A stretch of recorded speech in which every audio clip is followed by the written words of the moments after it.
I'm going to call this meeting of the Rancho Cordova City Council to order this 5th of August, 2024. Madam Clerk, would you call the roll?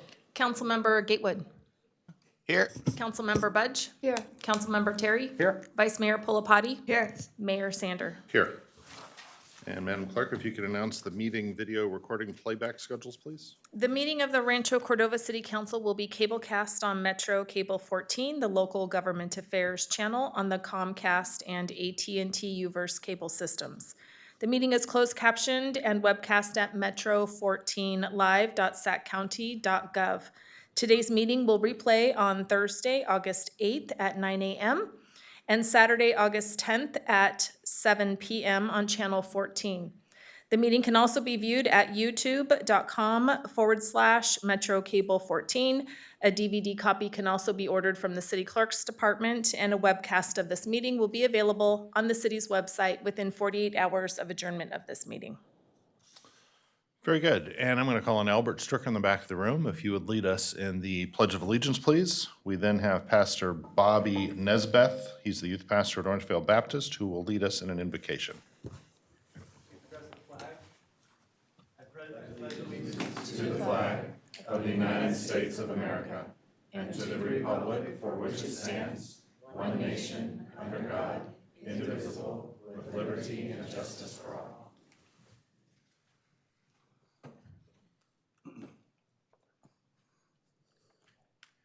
Dear Heavenly Father, we're so thankful to be here today. We're so thankful to be here in Rancho Cordova, Lord, and we thank you for the blessing of living here. Father God, we just pray that you would have your presence around us at this council meeting.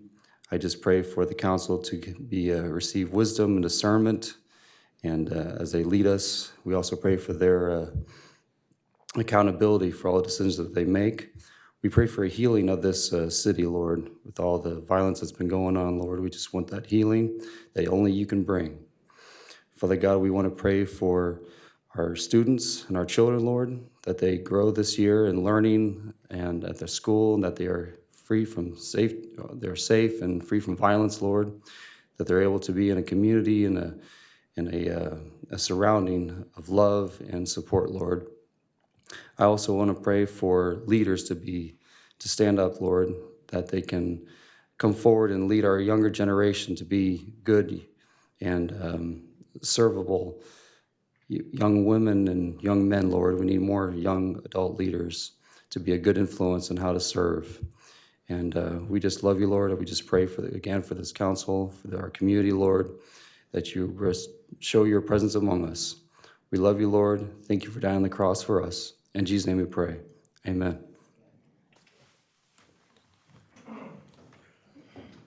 Thank you, Pastor. He's a pastor at Orangevale Baptist Church, but he is also a Rancho Cordova resident, so we appreciate you being here tonight. All right, we have some presentations on the agenda. We're going to start with item 5.1, Employee Milestone Anniversary Presentations. And Brenda, I think you've got someone to present.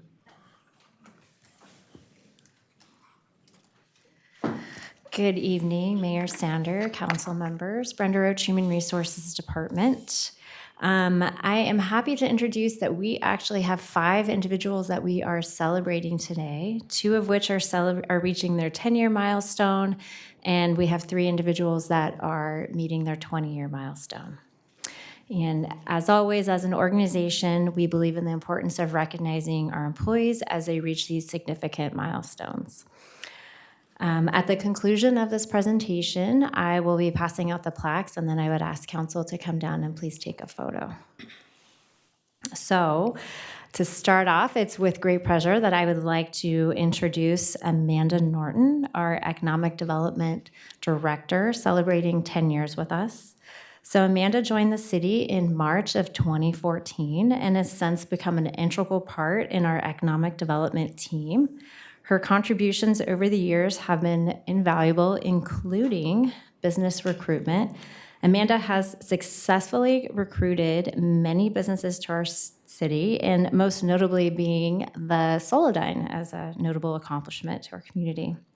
Additionally, she recognized that the community was in need for a grocery store on the southeast side of Rancho Cordova, And Amanda structured an incentive package to bring Rayleigh's to the corner of Douglas and Sunrise.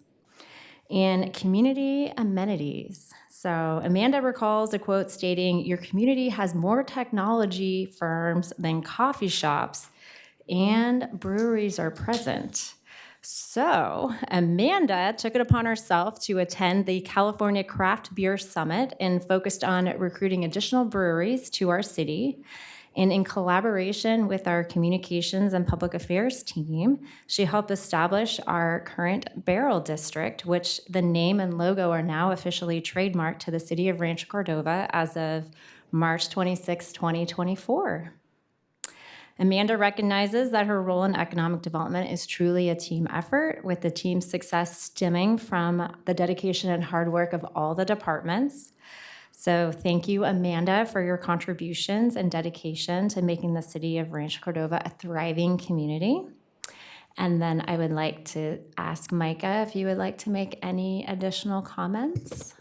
Sure. We have a few of these tonight, or 5 of these to be specific, and I think what I'll just do for each of them is just really honor and kind of say for each of them just the one thing that just impresses me with each of them. And I think for Amanda, it really is her passion for raising the bar for Rancho Cordova and really wanting to be a part of raising that for the economic wealth and well-being of our community for the future and in a long-term vision. So I appreciate that. Thanks, Amanda. And if I can just say, Amanda does a lot of great work that we all take credit for when we're out in the community. So thank you for everything that you did. I took full credit for nearly everything she just said at some point in the last 10 years. So thank you. Amanda, would you like to make any comments?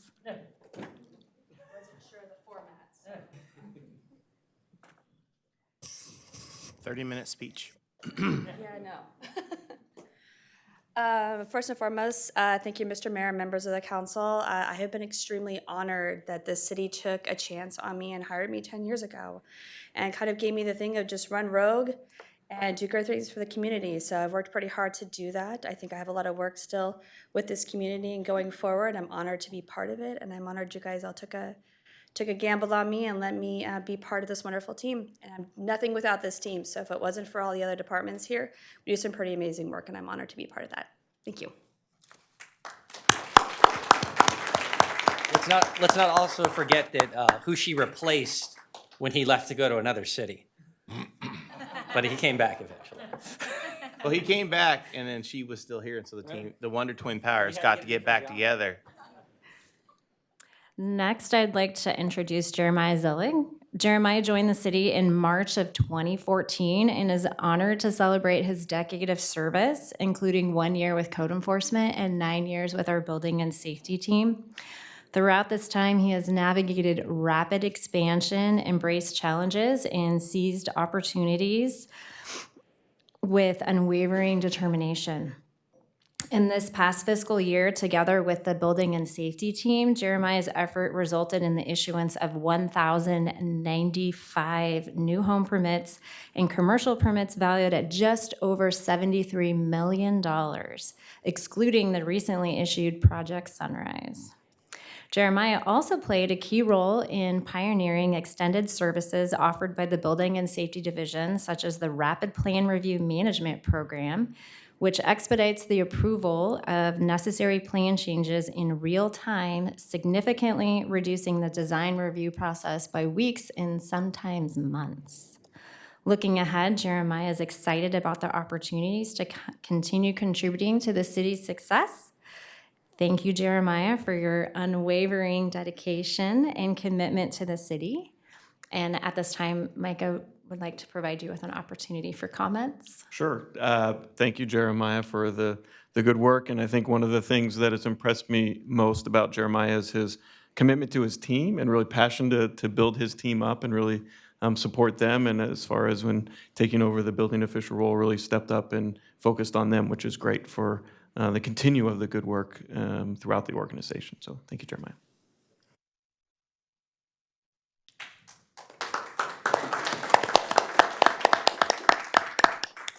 Would you like to add comments? No, I just wanted to thank City Council very much. Like Micah had mentioned, taking a risk, like Amanda mentioned, on me to be able to lead the team as the chief building official. I take that so seriously, and thank you for the honor and the privilege to do that. And again, some of those things mentioned, that's because the team was able to work together and get us there and do these amazing things. So the privilege is mine to work with such amazing people and to work in this city. So thank you very much. Great, wonderful. So Brenda, I'd just like to comment that as a council member and as a planner, it's always struck me that this is a really good match to have Jeremiah follow Amanda, because everybody is a part of our economic development effort.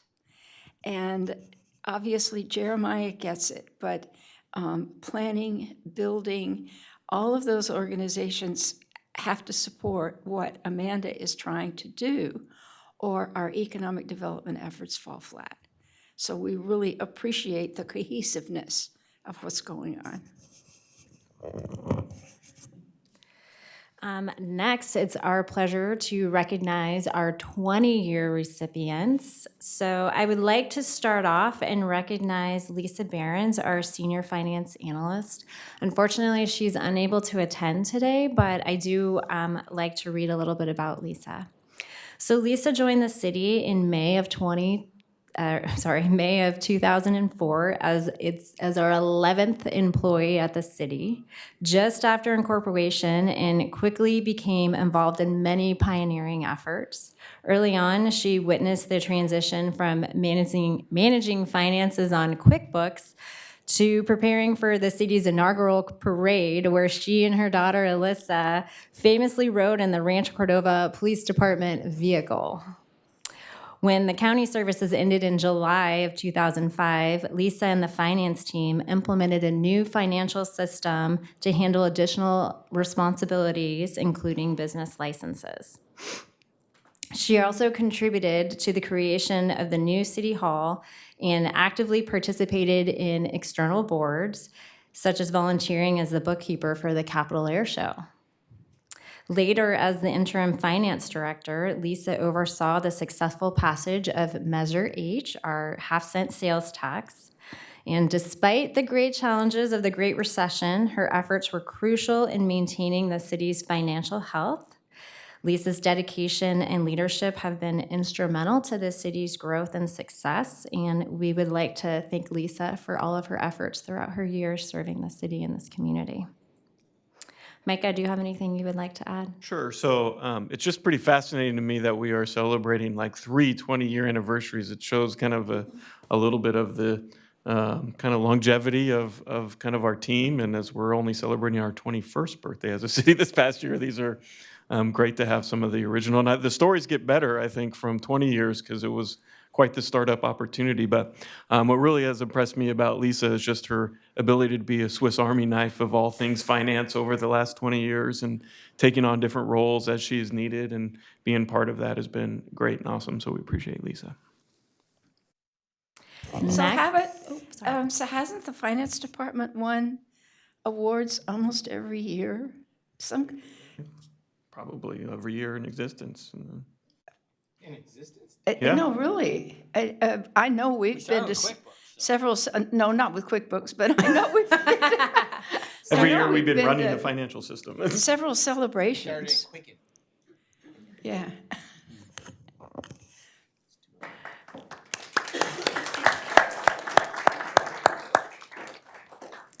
Next, I'd like to recognize Anthony Ingalls, or as we so like to call him, Tony. Tony works with the city as a senior accounting technician. Reflecting on the past 2 decades, Tony feels an immense pride in the remarkable growth, continuous improvement, and evolving direction of our city. As an senior accounting technician, his primary role has been in assisting residents and businesses applying for and obtaining their business licenses. Tony has witnessed firsthand the positive transformations within the city and has experienced their benefits in his daily life. He considers it a profound privilege to contribute to this ongoing progress, and his commitment to advancing our city's development remains a central and unwavering aspect of his vision. Thank you, Tony, for your dedication to making the city a great place to live, work, learn, and play. Micah, would you have any comments? Sure. I really like the word unwavering for Tony. That's a great word to be used. And I think from his commitment to kind of the businesses in this community and being kind of that, first person that a lot of our businesses see when they're entering the city, and the support that Tony gives them, and making sure that they have all the necessary things, and the great customer service that he provides is unwavering. So I really appreciate that and appreciate you, Tony. Thank you. Would you like to make any comments, Tony? Okay. And lastly, I would like to recognize Stacy Leitner. Stacy joined the city of Rancho Cordova on June 1st, 2004 as employee number 13. While there are superstitions around the number 13, Stacy believes this number has been a true winner. We know that startups are common to California, but starting a new city is an ambitious undertaking. In fact, Stacy occasionally jokes that she came with the building we now call City Hall, as this was not Rancho Cordova's first City Hall. Over the years, Stacy has served in roles as executive assistant to the city manager, administrative support supervisor, and city clerk. Some of Stacy's career highlights include providing administrative support to each of the city's city managers, quickly pivoting to expand public access to meetings during the pandemic, implementing a new software system in the city clerk's department, assisting the city with the transition from an at-large to a district-based elections. And for those that don't know, Stacy has also enjoyed a 25-year college teaching career, and 16 of those years were here in Rancho Cordova at Heald College before it closed in 2015. Stacy, congratulations on reaching your remarkable milestone of 20 years of employment and service to the city of Rancho Cordova. Your unwavering commitment and contributions truly have made a lasting impact. Micah.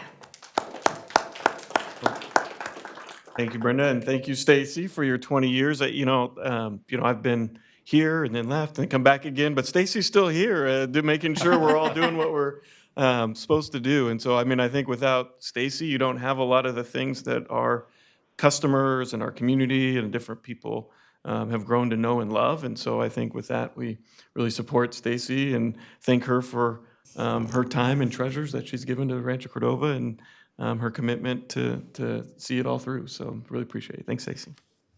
Stacy also survived as the successful assistant to our first city manager, whereas others had perished.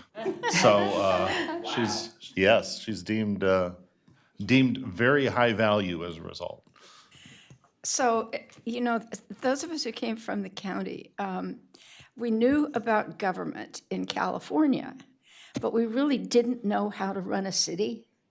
And Stacy and her predecessors as the city clerk have been pivotal in teaching us how to run a city. And Stacy, bless her heart, helps us all mind our P's and Q's and make sure we get everything into the state of California when we're all supposed to. And that's a really critical role. Stacy, do you have any comments? I just want to say thank you. Some of us started here early on in our career, so some of us are not ready to retire yet, so don't kick us out the door too soon. But it has certainly been a pleasure to be here and to serve the city of Rancho Cordova. And I hope to be here for many years to come. So thank you.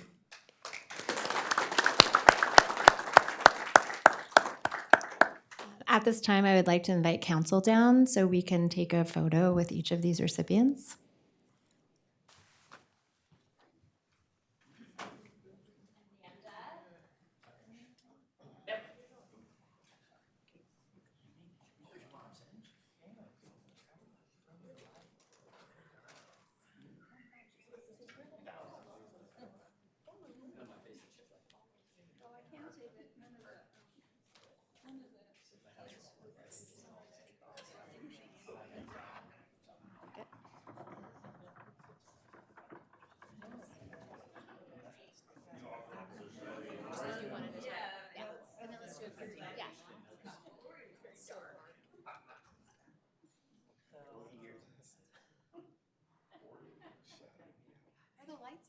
They're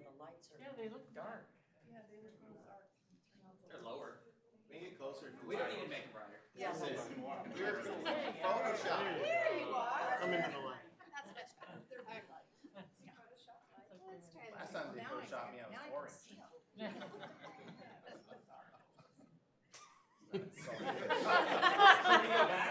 You look better in the dark.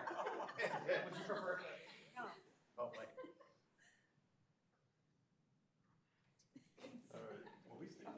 There are more. Oh, yeah. And Amanda. next. Jeremiah, Get on up here. Amanda, hang out. We're gonna do a group shot once everyone gets there. Yeah, don't walk away. Right in the middle. All right, 10 years.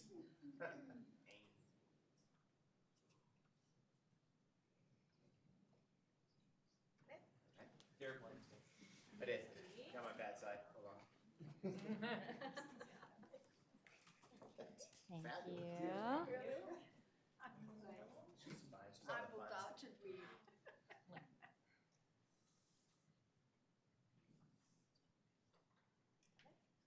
Perfect. And Tony.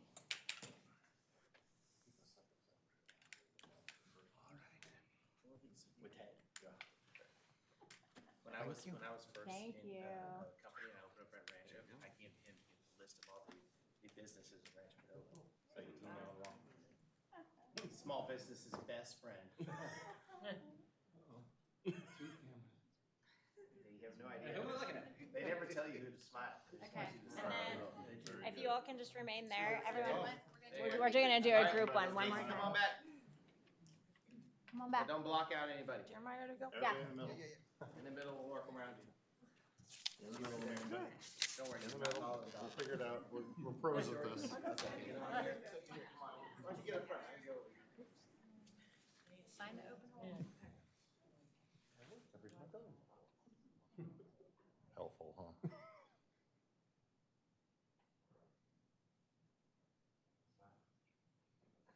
Very good.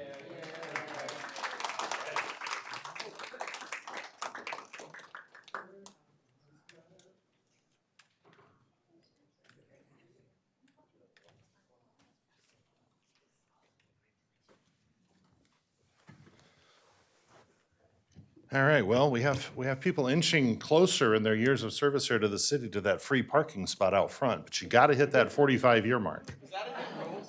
Yeah, 45 in, 45 yeah. in, you get 45 years in, you get a free parking spot out front. All right, we are going to move When on. we started charging for parking.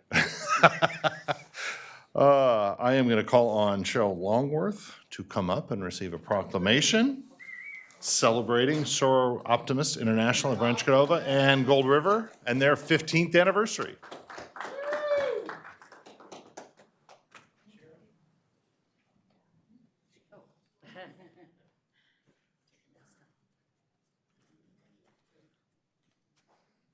All right.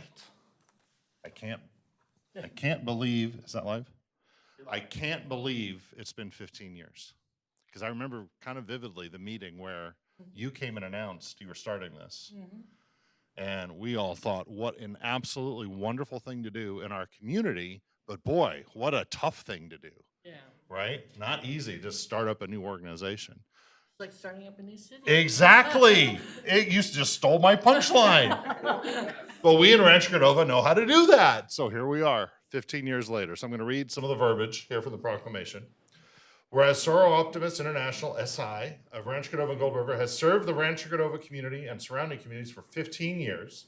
And whereas SI of Rancho Cordova and Gold River has worked with over 500 at-risk students at the Folsom Cordova Unified School District, providing both new undergarments to those who needed them and heating pads to every Folsom Cordova elementary and secondary school to help approximately 700 students affected by menstrual pain, be more comfortable and stay in class. And whereas SI of Rancho Cordova and Gold River has made and provided comfort kits to give hope and support to over 1,500 survivors of domestic violence, sexual assault, and trafficking.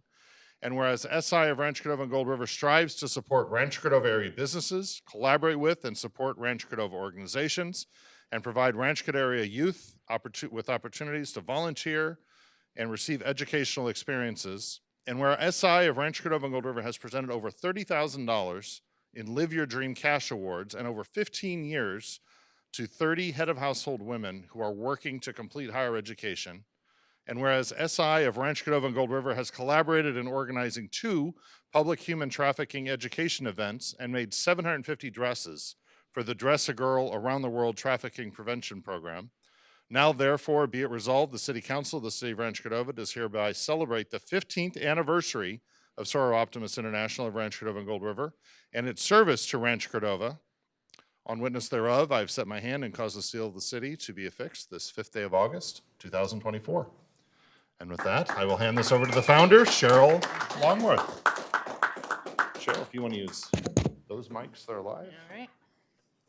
And we'll get are we gonna get a picture And too? group, yeah, stay up Okay. here, group.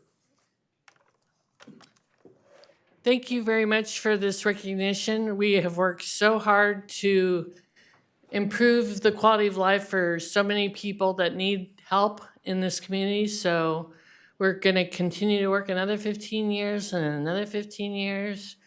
But Then we can get a parking space. then we can get a parking space. That's right.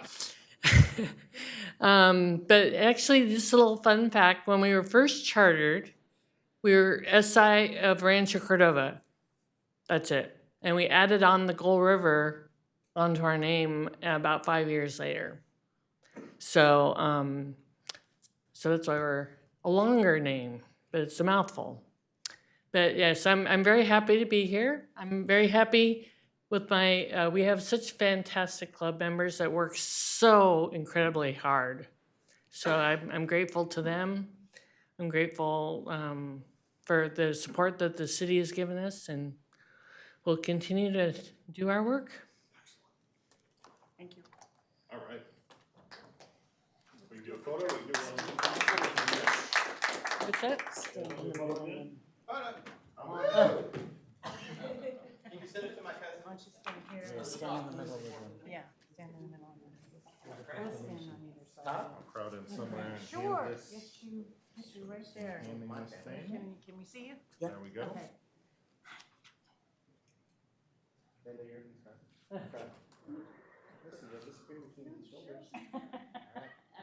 One, two, three.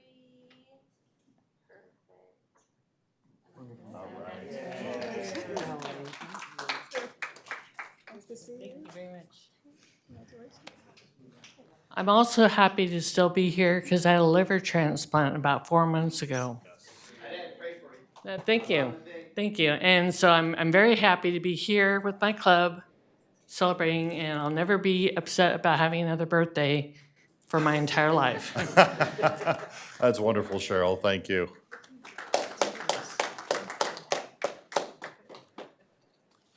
Okay, we are moving on to item number 6, public comment.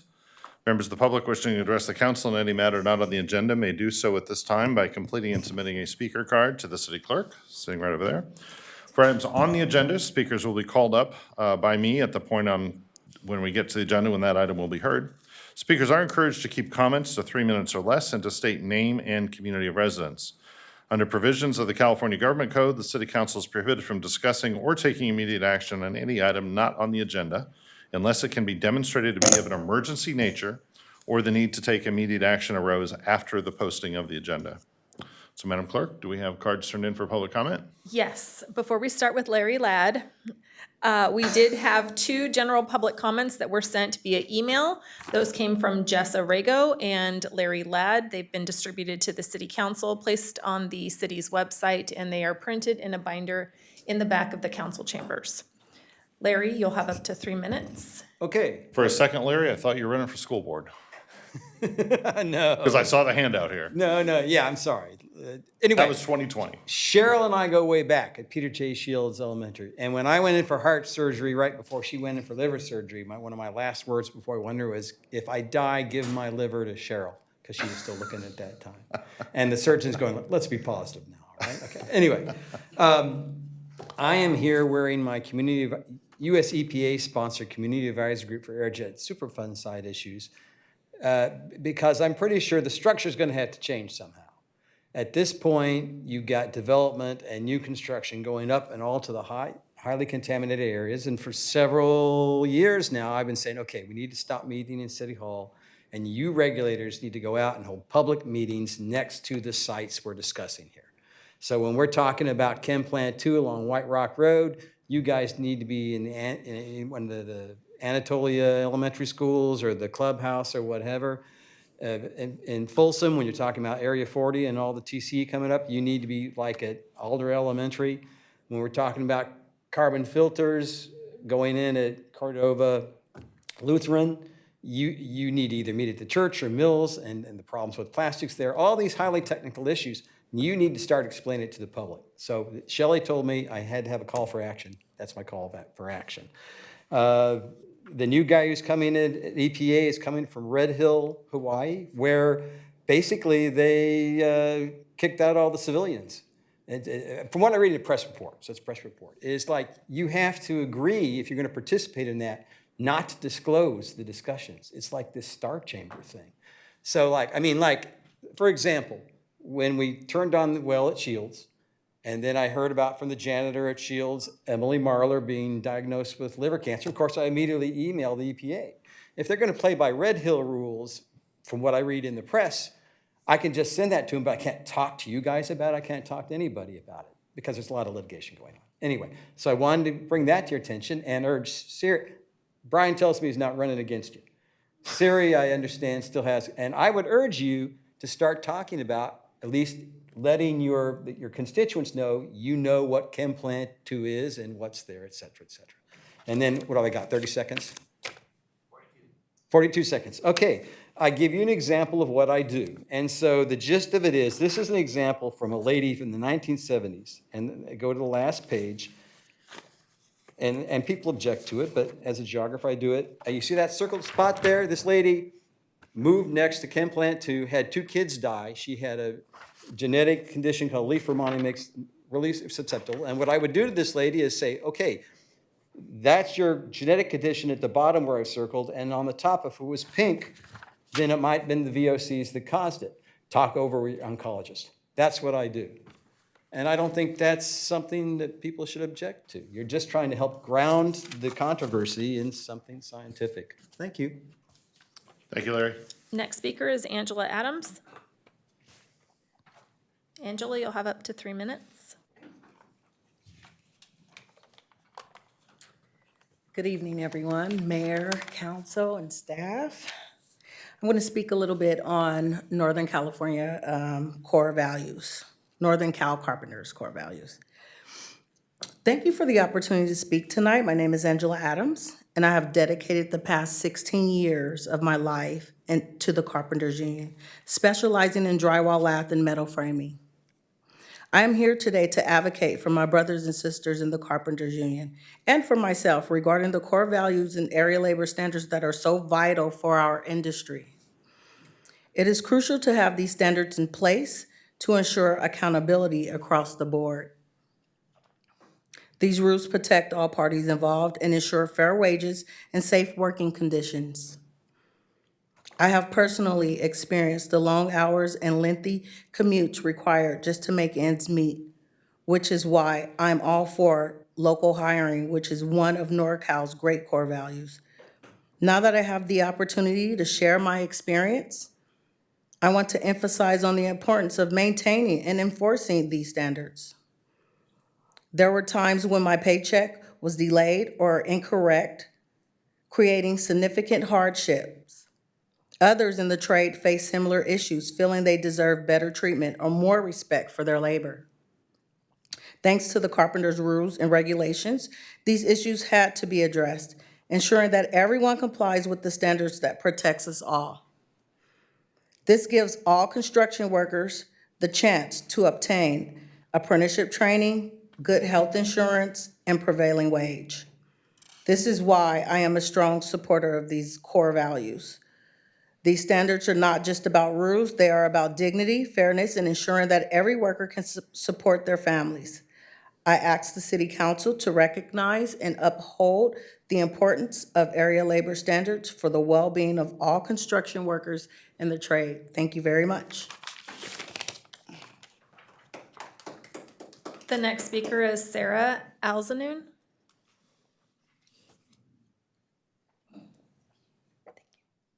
Is Sarah here? Okay, okay, no problem. Jessa, Rego?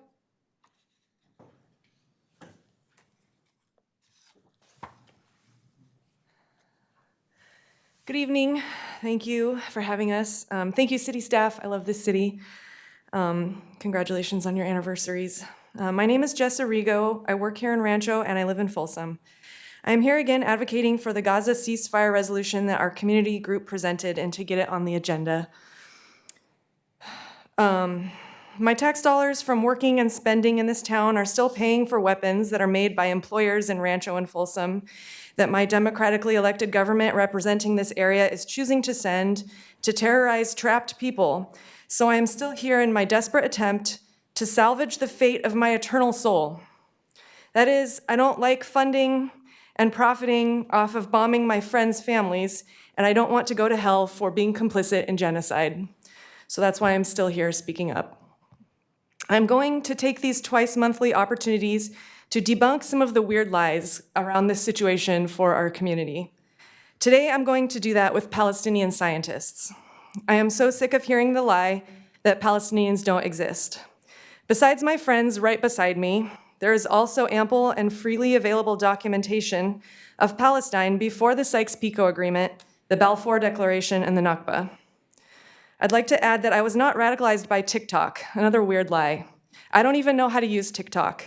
But I did happen to be reading this book last fall, Marie Curie and Her Daughters.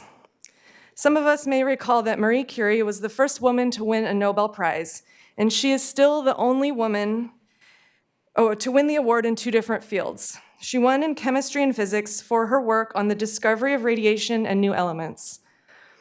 With her platform, she raised funds to open 2 radium institutes. She built facilities both for her pure research and her colleagues' clinical trials on the development of radiation for cancer treatment. Curie's second Radium Institute opened in Warsaw in 1932. Curie's biographer described her bright, eager, hardworking staff surrounding her with scientific discussion every time she arrived at the institute. The biographer included, quote, "About a dozen of the researchers were women, an incredibly high number at the time. Many were foreigners from Spain, Poland, Romania, Portugal, Yugoslavia, and even Palestine," unquote. So, Palestine had scientists in 1932. Scientists good enough for Marie Curie to hire them as world leaders in research. Before the Nakba, the 1948 catastrophe of colonialism, as I discussed here before, Palestine had its own money, passports, banks, railroads, radio station, newspapers, schools, trades, scholars, agriculture, arts, crafts, and forms of political organization. I promise I'll wrap it up. Please don't believe the weird lies that Palestine and Palestinians never existed. Please use your leadership to speak truth and bring understanding to our community by agendizing the ceasefire resolution and boycotting and divesting from Motorola and companies that are complicit in human rights abuses, which we'll speak more about in the future. Thank you very much. Next speaker is Cesar Plasencia.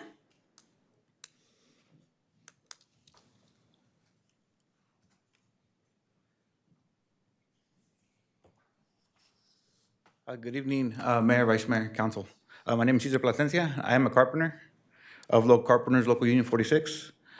Today, I want to talk to you about 3 important items that should be available to everyone: apprenticeships, healthcare, and livable wages. Apprenticeship is important because when you start, you're not expected to know much, but as an apprentice, they're willing to teach you.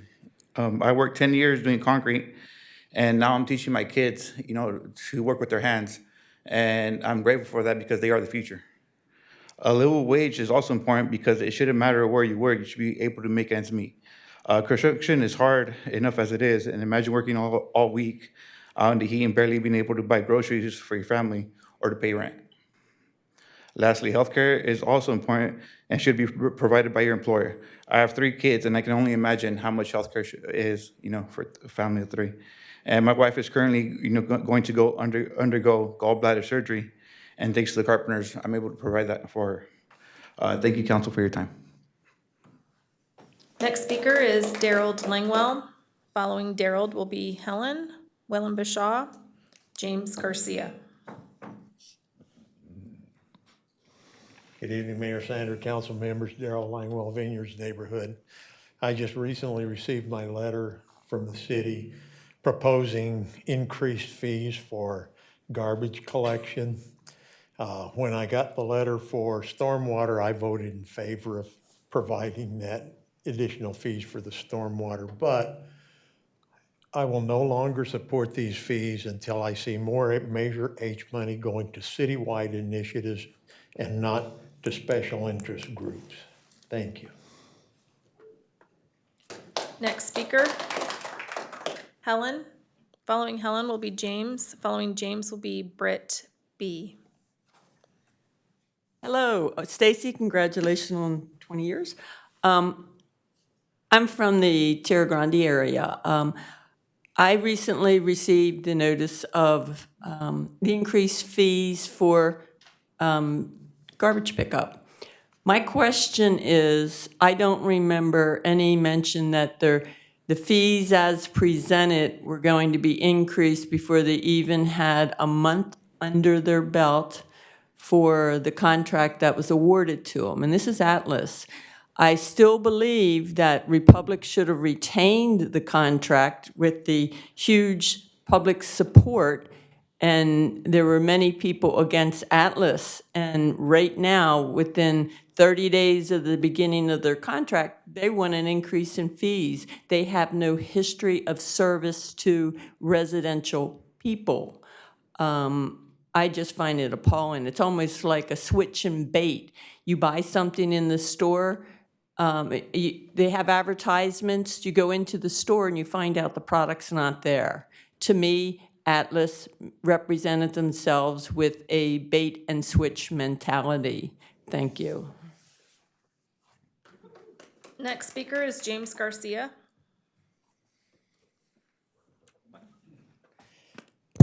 Hello, I'm James Garcia, resident of Stone Creek. Also, thanks, congratulations on your 20 years. So that is awesome.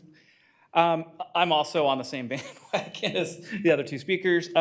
I'd like to know why the city would actually propose a rate increase slated for January of 2025 before a new service provider even takes place. It just does not make sense to have an increase when, again, there was a proposal that was put forth between two different providers to try to provide service.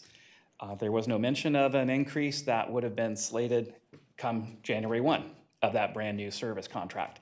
So having a new increase that's going to last over the course of 5 years, because it was going to be a little shocking for anybody to have a brand new contractor come on board, have a rate increase on day one of the contract.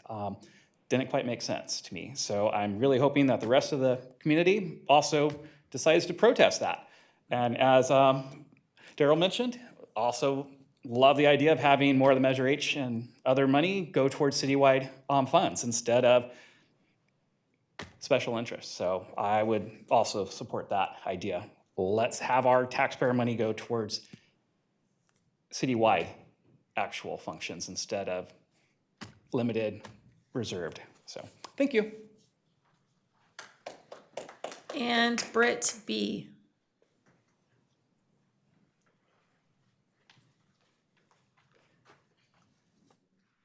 Hello, hi, good evening, and congratulations on your anniversary. Good evening, council members and fellow citizens of Rancho Cordova. My name is Britt, and I am speaking on behalf of my friend Sarah Alzanoon. I want to help echo her voice because she wasn't able to stay for the rest of the meeting, but she wanted to once again urge and speak on the ceasefire resolution that she has proposed. She has personally spoken several times now about how her family members have been killed in Gaza, 56 members to be exact.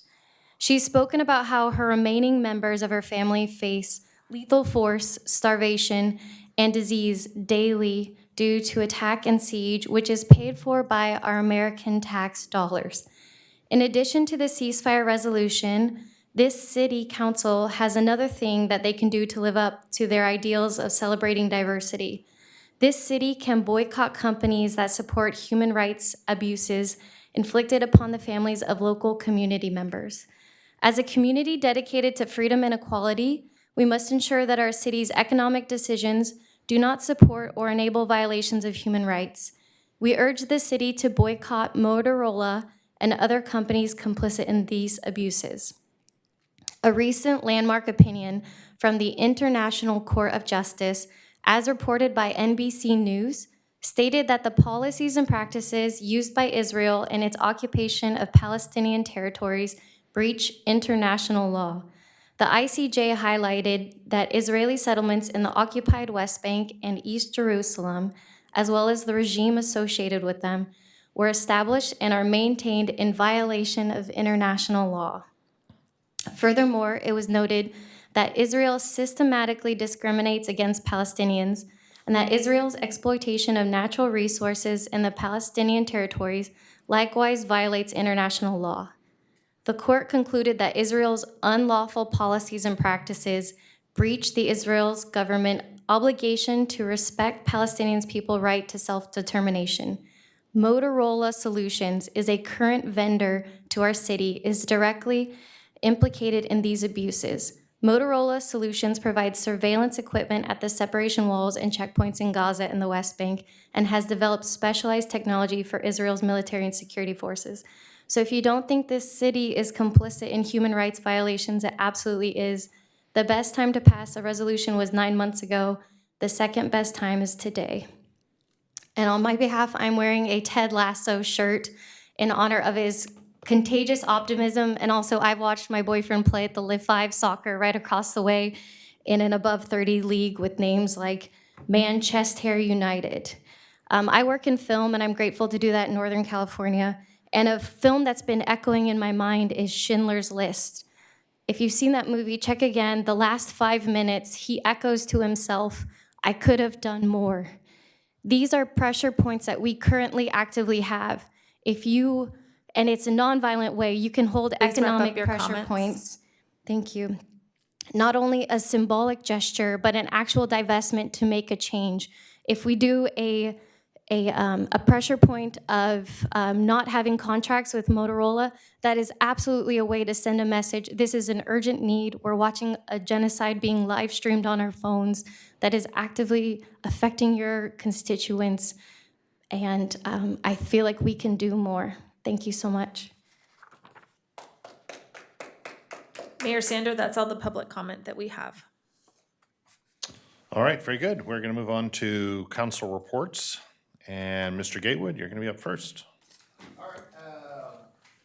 I only have a couple things. The most important thing is that I went to the library board and besides being on. Your time is up. That's fast. And I just want to say thank you for letting me talk for the 13 seconds that I had. Library board, it took literally 7 minutes. I showed up, we gavelled, and then we passed whatever budgets they needed, and then they were done. It's been a long time since we've ever had any problems. Linda handed it to me. I used to have 4.5-hour meetings where we would fight and we had lawyers and screaming. And now it's like, can we switch this to a monthly meeting? Is there any chance? Number 2 is went to the Gala B Zip, nailed that name, a Korean barbecue place, the one behind next to Skechers, and they have robot bunny rabbits that bring your food out, and that's just fabulous. They do it at Oz too. Robot bunny rabbits. They have robots at Oz, but this is robot bunny rabbits on a rail, and it comes out with your meat, and you pick over and pick it up and bring it down. It's fabulous. And they switch out the things. That could have been somebody's job. The robots take it. Listen, that's right. AI is winning. Listen, just let it happen. The good news is I got to see, they had dragon dances there because they're reopening, and they love David because he taught one of their kids. And the weirdest part was seeing the dragon spit up lettuce as good luck. And I was like, that's interesting. And he spits it up, and then you have to run and tackle people to get the lettuce to gather the good luck. And there's different types of good luck from the dragon spitting the lettuce. Fabulous. I love cultures. So that was fun. And Remember the lettuce, and they did full to the point where they let off illegal fireworks, and me and Dave were like, "Ah, really? We're gonna get a call from the police about the fact you decided to let off San Francisco fireworks in Rancho Cordova." School is back, so amazing! Can't wait for all that. And my son and Donald's son are back on the soccer team, so we're going to pound. If Folsom's listening, Folsom into the ground and dominate them like we've done every year that we've played against them. And that's it. Thank you. Every year. That's a long tradition because it started with my son's team. It did. 6 or 8 years ago, beating the tar out of Folsom teams. Yeah. And I just warn you though, those Folsom parents do not take this lightly. Do you remember when that is an uncomfortable moment for them. one time Donald and I won a game and they kicked out a friend of ours that sits on our chamber board because he was yelling too much at the soccer game. And we just noticed that he got told to go sit in his car, and I laughed because I was like, his name is ends with the Fortunes, and may have been kicked off the Rancho Cordova soccer fields because his son got buried by Keaton in a corner, and then Garrett scored. So that was a very special time for me. And they don't take losing well. It's a great, listen, that's a great story. If you bring it up to him, he gets immediately red, and he's like, I was just defending someone. I was like, you still got kicked off Rancho Cordova campuses. So anyways, very excited about this year. And that's it. Thank you. All right, Ms. Budge. So I actually think we haven't met since you chaired the announcement about the funding for the connector. Oh, yeah, okay. Which was really a great event. It was a huge turnout, and the opportunity to remodel Grant Line between White Rock and approximately Douglas is really, really important. I know that the chief and everybody else in law enforcement and public safety really supports that. New Sac State President Luke Wood came to speak to Community Council last week, and he really made the most marvelous, positive, upbeat, forward-looking speech all about his goals and hopes for Sac State. And I know they're really transforming not only the campus, but they're transforming the educational experience for the kids who are going there, for the people who are going there, because they're not all kids. But light rail, regional transit met. We may very well see low-floor cars on our goal line beginning in September, which would be a huge advantage for people who have mobility issues and need some assistance getting on the train. And regional transit is doing another 2 in-person hiring events, both downtown, but one is on the 7th, 2 days from now, and then another one again on the 22nd. There are hiring bonuses. I had the opportunity to meet with the new head of the new superintendent at Folsom Cordova Unified, Eric Swanson, another really positive, upbeat kind of guy who seems like he's probably the right person in the right place at the right time. We are blessed with the CalCap Film Studio here in Rancho Cordova, and they have partnered again this year with our kids at our PAL kids at the youth center. And Friday night, David and I attended the most marvelous movie that Right these here. right here They that set these up a big kids screen. made. It was all about the mine shaft and haunted houses, and there was a lot of drama and almost stabbings and screaming and whatnot, and it was really fascinating and absolutely terrific. The kids who acted in it were great. A lot of what they did was actually not scripted. It was ad lib, but they got so into their roles, it was totally on point. And then finally, the thing that I have enjoyed actually the most this last 2 weeks was attending Friday night the graduation for our kids at City Hall, our pro-youth kids. And they always make presentations on the projects that they have proposed. And Garrett and Siri, you guys will love this. it was all about AI, which I find extremely obnoxious. It's showing up on my computer and I can't get rid of it. However, one of them was a new plan for the shopping center at the northeast corner of Sunrise and Douglas. And oh, by the way, we just happen to know the people who own that piece of property. And so they need to hear what these kids want in their shopping center, including a location for boba tea. Next, Public Works, Albert, they have a whole plan for how to enhance traffic flow and public safety by using AI in our traffic lights. So they're going to be talking to you about that one. Then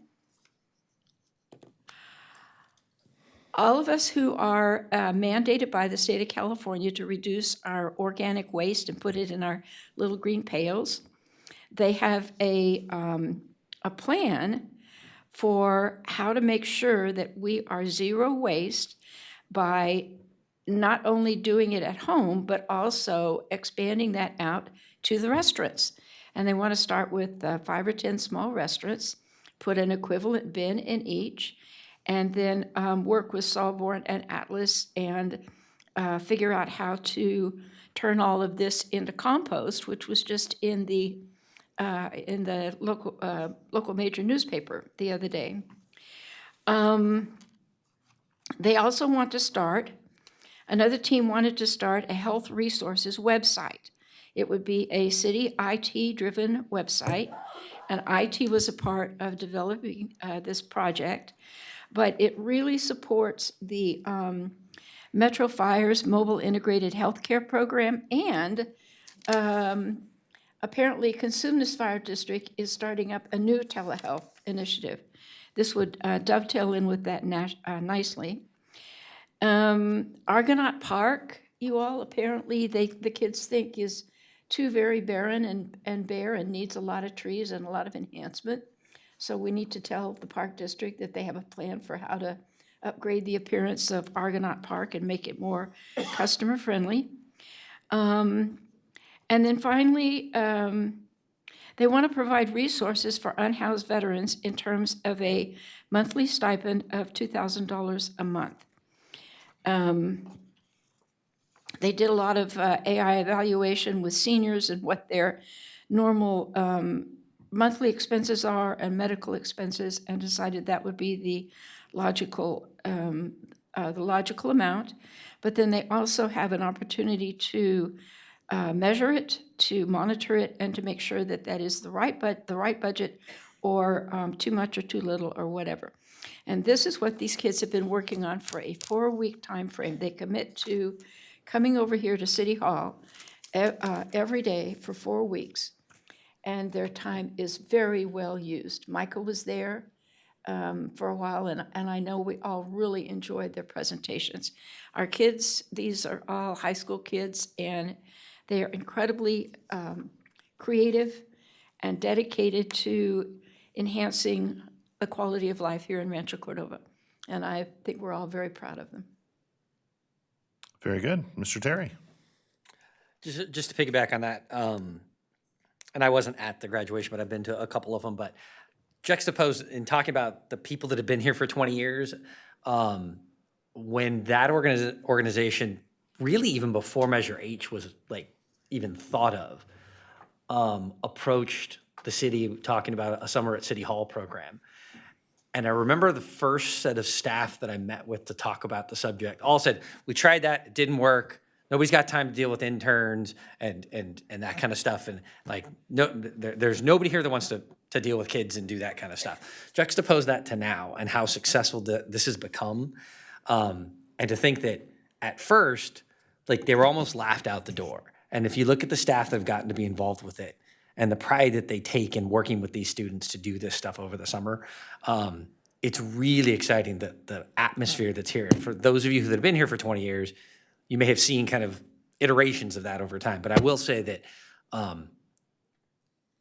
want to say in my first year, somebody approached me to talk about Summer at City Hall, and like, it was a lead balloon when it was first brought up. And I just applaud the staff today that are working on that and taking pride in making that Beyond just the also- amazing thing that the kids are doing, our staff are really getting great opportunities to lead and develop young people. It's also a really good example of an organization reinventing itself. Back in the 80s and 90s, PRO actually stands for People Reaching Out. And they worked with kids in junior high and high school to keep them drug and alcohol free. And so as that mission changed over time and their leadership changed over time, then they've reinvented themselves and just completely expanded the opportunities that they bring to our kids. And the one correct, thank you for saying people reaching out. It wasn't people reaching out that reached out the first time. It was somebody else that was organizing summer at City Hall in Sacramento that wanted to do it here. But yeah, my wife actually was a pro youth. And funny enough, I think when we started this program, our chief of police at the time was a former pro youth when he was in elementary and high school. So great stuff. Yeah. So the only meeting that I've taken this last month in between air shows and summer camps and being gone every week and dropping kids off or picking them up from camps that are nowhere near here, and with a wife that is now running another air show somewhere else in this state, I did get to the air district meeting. Just one highlight, and I can send this around to everybody, but they did announce a $44 million state grant for the advanced tech demo coming to Sacramento. It's called the Power Hub. It's led by CalStart. There's a gazillion companies that are involved with this. The goal is to create an off-road worksite energy hub for powering zero-emission off-road equipment in remote off-grid locations and a battery storage-capable solar microgrid. If you want more information, I'll send you all of this stuff, but it's a very large project that has a whole bunch of different construction companies and equipment companies working together to come up with off-road infrastructure equipment. So that was the one major highlight of that meeting was this large grant that's coming from the state. There's some federal funds and then some local funds and private investments as well. All right, Vice Mayor Pulapati. So as you're aware, these are the last few weeks before school starts. So it was packed weekends full of speech and debate competitions, students performing recitals before they head out to college, and a lot of graduation parties that I had to attend over the weekend.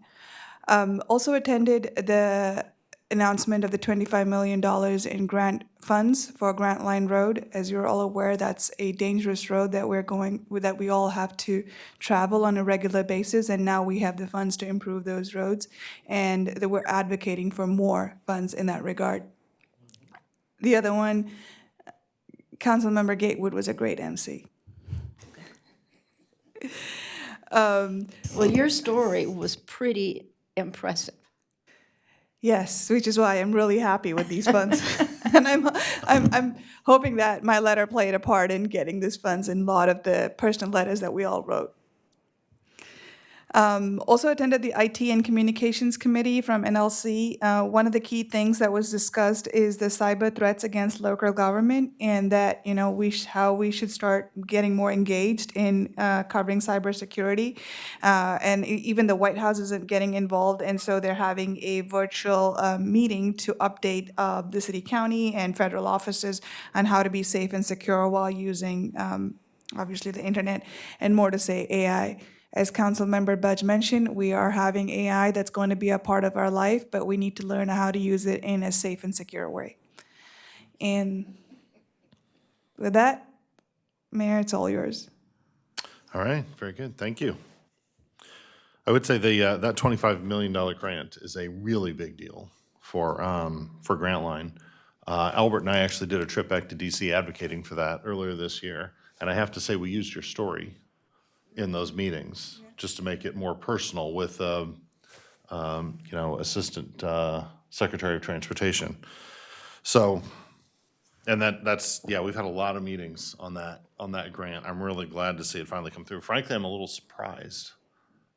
We certainly had a good case to make, but the demand for those funds is enormous. So I think we did something right. Everybody all working together did something right to be able to All win it that took for was our Siri region. almost risking her life with a couple rolls, and then you telling her story about how she risked her life with a couple rolls that got us the money. I'm We like, had the I'll- film office there doing the stunts It was for funny us. how they happened to be filming it exactly at the right time to get that. Whatever it takes to get $25 million for Rancho, we will do. All right. Well, I've had an eventful time since our last meeting, and unfortunately, I actually missed our last meeting that I was supposed to be at. I'll give you the anecdote for that in a second. As NLC president, I'm supposed to attend the Republican National Convention, the Democratic National Convention. So I was in Milwaukee to attend the Republican National Convention the same day as our meeting, was sort of the day I arrived. So I arrive at the hotel, and it's in downtown, and it's all walled off and secure and everything, and it's right by the convention center, so I'm really pleased by that. Pull in, find out it's the wrong hotel. Like, two names very similar, I was at the other one 5 miles away. Had to extricate myself, got there. And the one 5 miles away was very secure and behind No, walls? Oh, no, okay. it was not. It was not. Got there and thought, okay, here's what I'll do. I will head back to that other hotel and just do the meeting from their lobby, right? Because I could get back there. But then my hotel room at the second hotel now flooded. Like from above in the shower, flooded all over the floor. So I had to evacuate that room. That's why I missed the meeting. I had to evacuate my hotel to a hotel about 25 miles away. Because there was. Back to the 5 mile away? No, because there was not, yeah, that was the one that flooded. Oh. The five, I moved to one because I was at the wrong one to begin with. But I could go to the wrong one and do the meeting, that would have been fine. But then I had to evacuate from the second one. And that process just meant I missed your meeting. So I understand everything went well, so congratulations on that. But the convention was quite interesting. Rancho Cordova is definitely on the map. I did press conferences there, speech, held a reception, attended a lot of other small gatherings and big gatherings, so it was very interesting. Met a lot of interesting people who I think we can make use of going forward. Let's see. I also attended the film preview with Linda, and I thought it was just fabulous, frankly.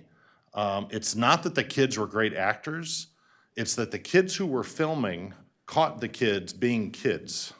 Now, they were generally, sticking to a storyline, but they were just ad-libbing what they thought would be appropriate for one kid to say to another in the storyline, and kids were filming it.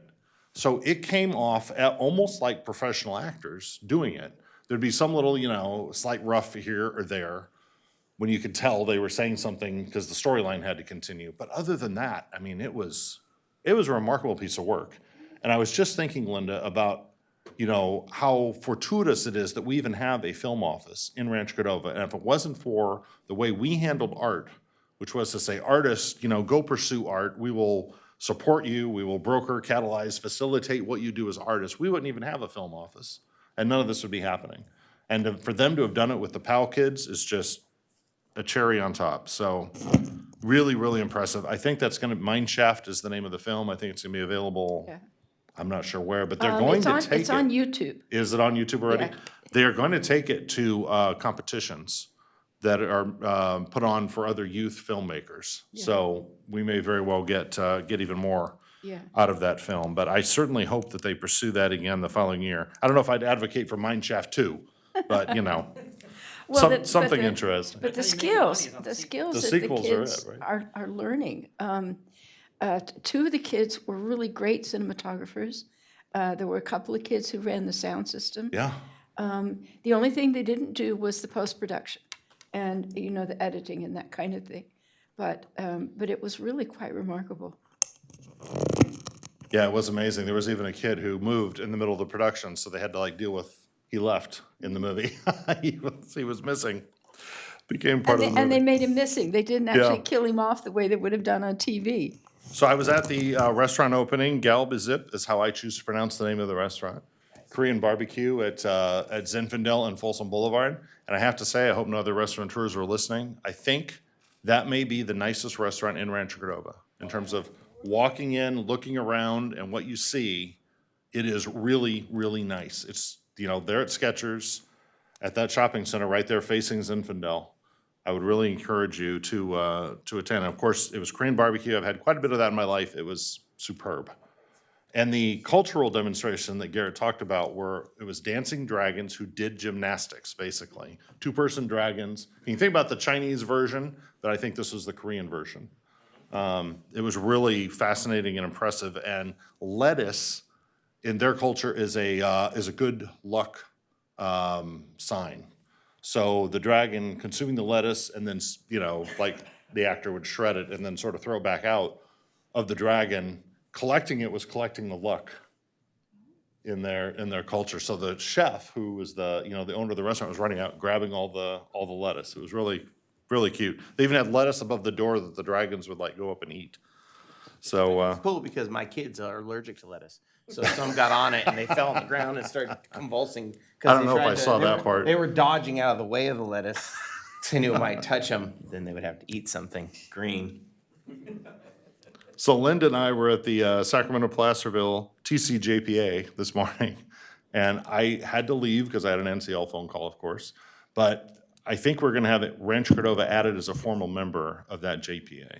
I was telling Micah, Rancho's going to be offered the opportunity to join as a full member, and the new executive officer will contact him to talk about that. I've also attended some SACOG meetings, and Mr. Terry has covered for me at some SACOG meetings. Thank you for doing that. Let's see, what else do I have to update you on? Oh, the Junior Olympics happened. So after I was in the Midwest for the RNC, I went to Houston for the Junior Olympics, and we had about 10 athletes from Rancho Cordova make it to the Junior Olympics in Houston. It's a smaller number than we had go to Oregon last year, but that was mainly due to travel, because now kids got to travel all the way to, and families got to travel all the way to Texas, and several declined to do that. And we were down there and we had kids become All-Americans, scoring in the top 8 positions of national competition against the best youth athletes in the country. So it was really impressive, and it's just fun to have Rancho Cordova on that map. Finally, I also had breakfast with the Folsom Cordova superintendent. I'm really excited about that. And last thing I'm going to refer you to is a place called, and I visited this when I was in Chicago, it's called the Little Red Schoolhouse Nature Center. It's all built around an antique Little Red Schoolhouse that they probably started doing simple nature things in, and then they built which was almost a community center, museum, summer camp sort of place adjacent to it. Little Red Schoolhouse Nature Center. We have FEYAW here in Rancho Cordova, although it's across the river. We can't get to it easily.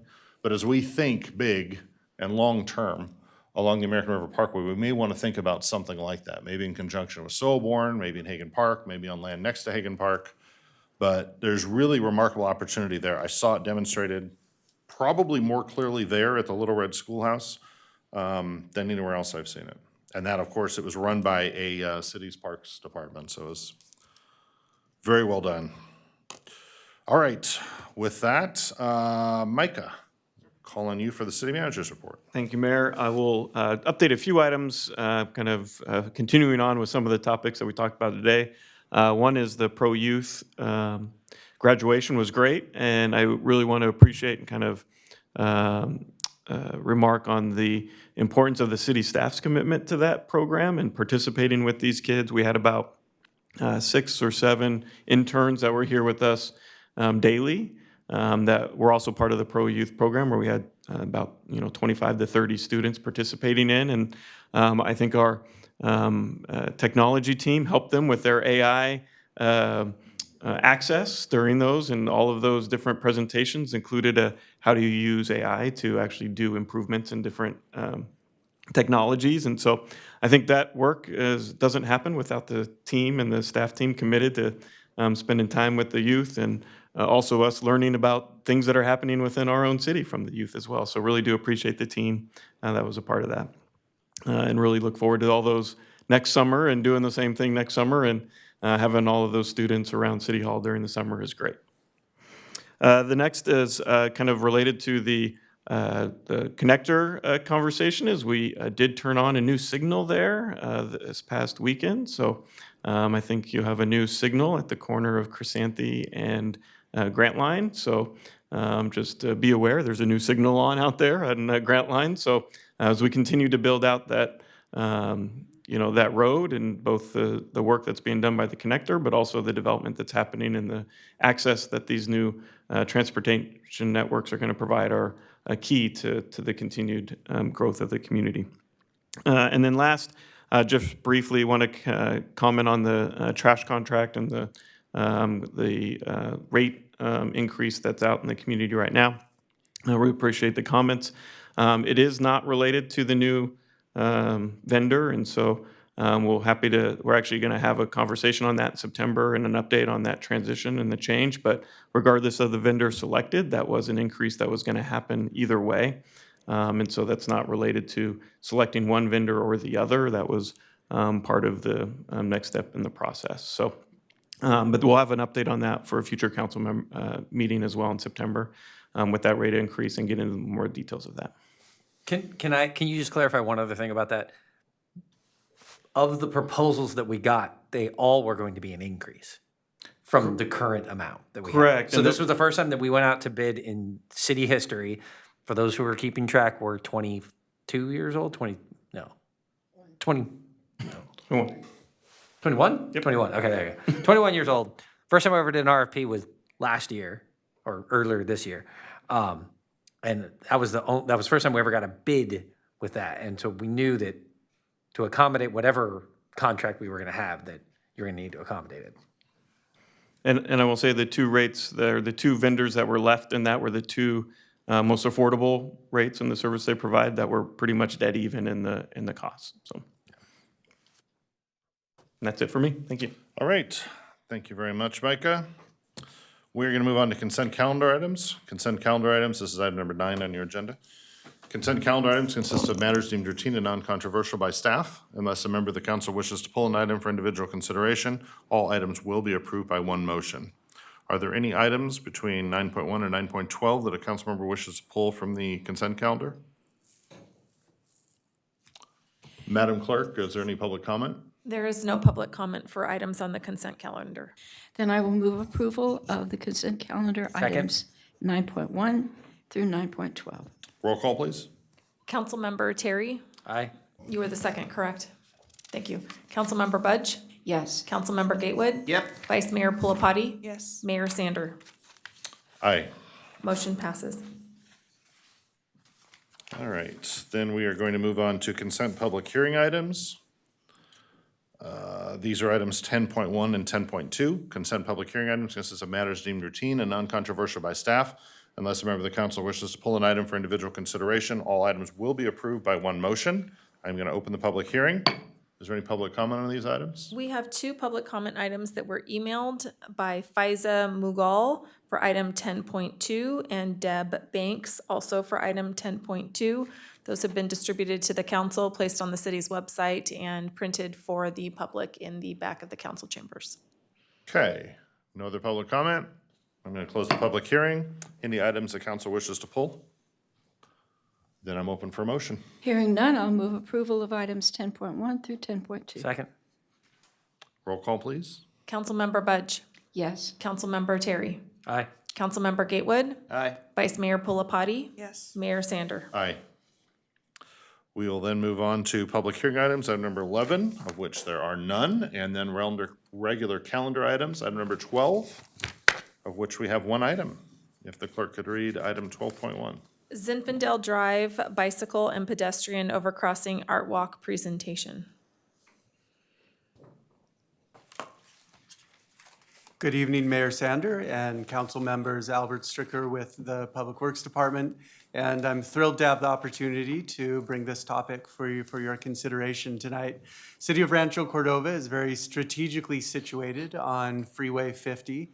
And there's a lot of benefit to our location with Freeway 50 in the central location. There are also some challenges that Freeway 50 provides in that it can create separation between some of our destinations, our great educational institutions, excellent opportunities for housing and recreation. And so we do everything we can to build as well as we can new bridges, new connections across Freeway 50. And our Zinfandel pedestrian overcrossing is one of those connections that we're very excited about. And we've brought the alignment and the structures for considerable discussion with council previously. One of our other priorities is with all of our projects is to bring form and art and beauty along with those projects. And we have some ideas for how we can bring that along with this project, and that's the focus of tonight's conversation. And our team this evening includes Edgar Medina and Christine Cordy with city staff, and also Shelley Willis is the art consultant that is helping us with the art plan. And with that, I'll hand the conversation over to Edgar Medina. Yeah, thank you, Albert. Good evening, Mayor Sander, council members. I'm pleased to be part of this presentation. It's a great project that the city has been working on for a couple years now. So part of that project is to really give a background, or tonight's presentation is to give a background on where the project status is and the project goals, and then really kind of concentrate on the project aesthetics, which is primarily made up of the art plan, the proposed artwork and signage locations, and then really give guidance to the council as far as the next steps. Of course, the city staff is looking for input from council and direction, especially in the project aesthetics. As Director Stricker mentioned, we have gone into detail on some of the structure and elements of the design, but tonight we want to talk about and focus on artwork. So as we move forward, I do want to give a little bit of background on the overall project. The project is a Class 1 trail facility that's going to be aligned on the east side of Sinfidel Drive from White Rock Road up to Folsom. It's generally made up of 3 segments. That segment, which is from White Rock up to south of the Highway 50, which is include an undercrossing under Gold Center Drive. And then you have the Tide Arch, which is segment 2, which gets you through Highway 50 and up to Folsom. And then segment 3 is actually the aligned on the west side of Sinfidel north of Olson, which connects you to the SAC RT. The intent of the project is to provide multimodal access along the corridor, improve connectivity to the users, to the employment centers, provide increased safety for the bike and peds. It will eliminate conflict zones that exist there now. Part of the project is also to support the goals of our city's bike and pedestrian master plans, which is one of the keys is to include grade separated crossings. So the undercrossings at Gold Center and the westbound off-ramp eliminate those barriers, as Albert mentioned, which is a huge safety improvement to the project. And then, of course, we want to support the economic growth and development along the corridor, especially as it makes connections to the employment center and to the SAC RT stations. Just as project status of the overall pedestrian overcrossing, as a reminder, the city received almost or just over $23 million in grant funds for both design and construction. The current total project cost is just over $27 million. And we just approved, just as item 10.2 in tonight's council, is you approved the environmental document, which is a mitigated native declaration, which is a key milestone in the project. So that, in essence, ends the project approval environmental document phase, which allows us to move forward with approval of the project report with Caltrans, move forward into the right-of-way phase, design, and then ultimately wrap up design in early or spring of 2025. If everything goes accordingly, we should be under construction by this time next year in the summer of 2025 and wrapping up in early 2027. As mentioned, one of the projects or every component of the project is to include art and aesthetics. So we identify this corridor and this project as an opportunity to infuse art along the trail. And with that, I'm going to pass it along to Christine to give a little bit of insight on that component. Thanks, Edgar. Good evening, council, mayor, council, members of the public. Christine Cordy, Rancho Cordova Public Works. Tonight in the agenda package is the proposed art plan, which outlines the vision, the proposed sites for artwork. It has the artist selection process and the recommended artworks for budget. The goals of the artwork, that they should be gateway pieces for this amenity, consider the connection between the neighborhoods of the city, And then consider this site to be a destination for all the trails of all the users. So to orient everyone a little bit to the site, so here the north side is on the right side of the screen. Generally, we'll be presenting the artwork from the south to the north, going from White Rock Road to Olson Drive. Some amenities of this Zinfandel pedestrian overcrossing and art walk include a viewpoint just south of the overcrossing. This will be a location where you'll be able to view the tide arch along with the simple but elegant panels over the bridge. The project will also include lighting, which will showcase this landmark of the city. So I will be starting with the first artwork piece, which will be at White Rock Road and Zinfandel Drive. So the first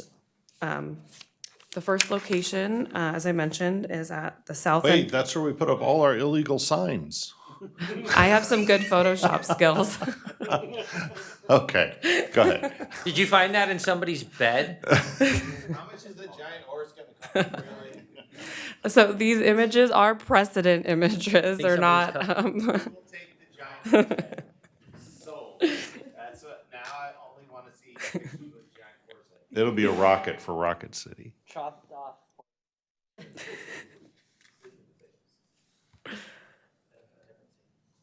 All right, I totally derailed the You're meeting. fine. Go ahead and start with that section again. Okay. So the first sign is at the corner of Zinfandel Drive and White Rock Road. Tried to show you what it would look like as a blank slate if there was no signage there. So this is the gateway as on the south end of the trail. And the proposed budget for this piece is $200,000. And as I mentioned, this will serve as a gateway for people experiencing the trail and then also visible by car. So these are precedent images, so we would finalize the final art as we go through this art selection process. Just to go back one slide to orient everyone where the location number 2 is. So the second location is as you travel north along the trail, just before you go under the undercrossing at Gold Center Drive, there's going to be this retaining wall that will be exposed on the west side of the path for users that the trail users will see. So the proposed budget includes a mosaic tile piece that can be partial cover, recessed, and the proposed budget's around $250,000. We feel that this is a great opportunity site for local 2D artists to participate. For example, the dog photo is actually, the artist is a photographer, and then they use a mosaic fabricator to create that piece of art. And similar, the pieces that are flowers, those are of a painter, and again, they used a mosaic fabricator to assist with that. So we feel like this is a great location for that type of local competition.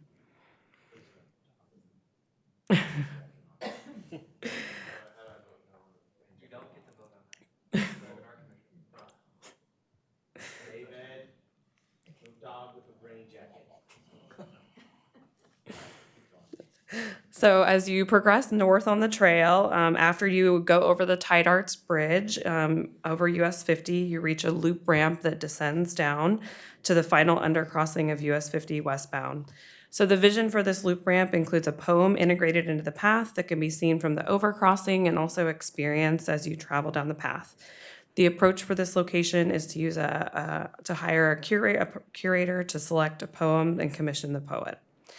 The proposed budget for this piece is $200,000. So lastly, as you continue your journey north, you will go under the US 50 westbound undercrossing, and this is where you'll be greeted by another gateway art piece. Again, these are precedent images. It's not intended to be, but the intention is that there be some type of sculpture either over the trail or next to the trail, and the proposed budget for this is $200,000. And this piece will be a gateway for trail users as they start at Olson Drive traveling south. This will be the piece that they see.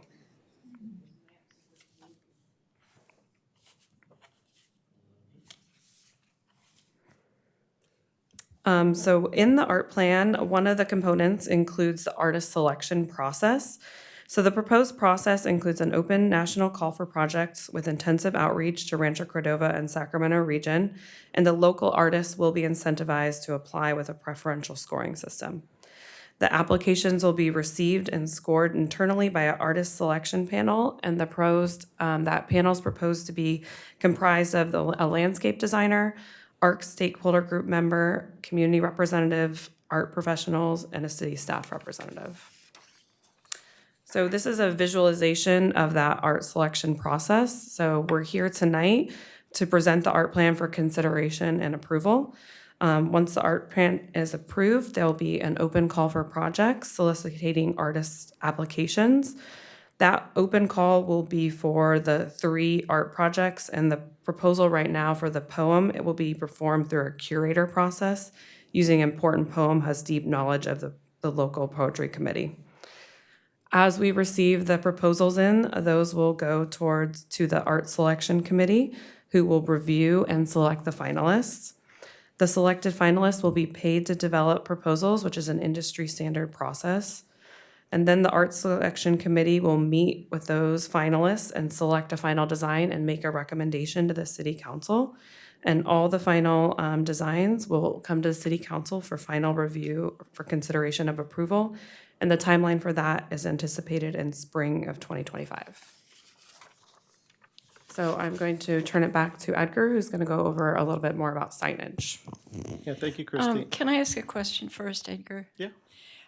This is something you and Albert and I discussed to begin with. When you all completed the remodel of the White Rock Zinfandel intersection, and I suggested that the location of the street light was so close to the corner that it would be really, really difficult for somebody in a wheelchair to navigate that corner.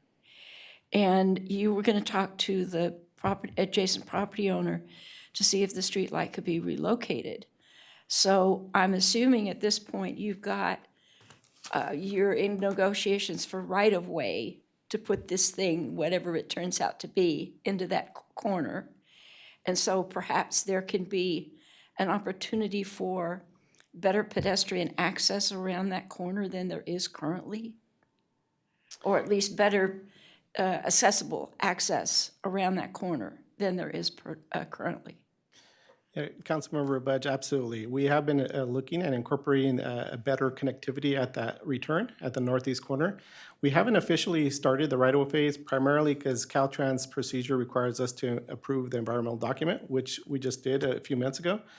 So that does allow us to move forward. We already know the required acquisition along that property, and we have been in preliminary discussions as to the project as it impacts this property.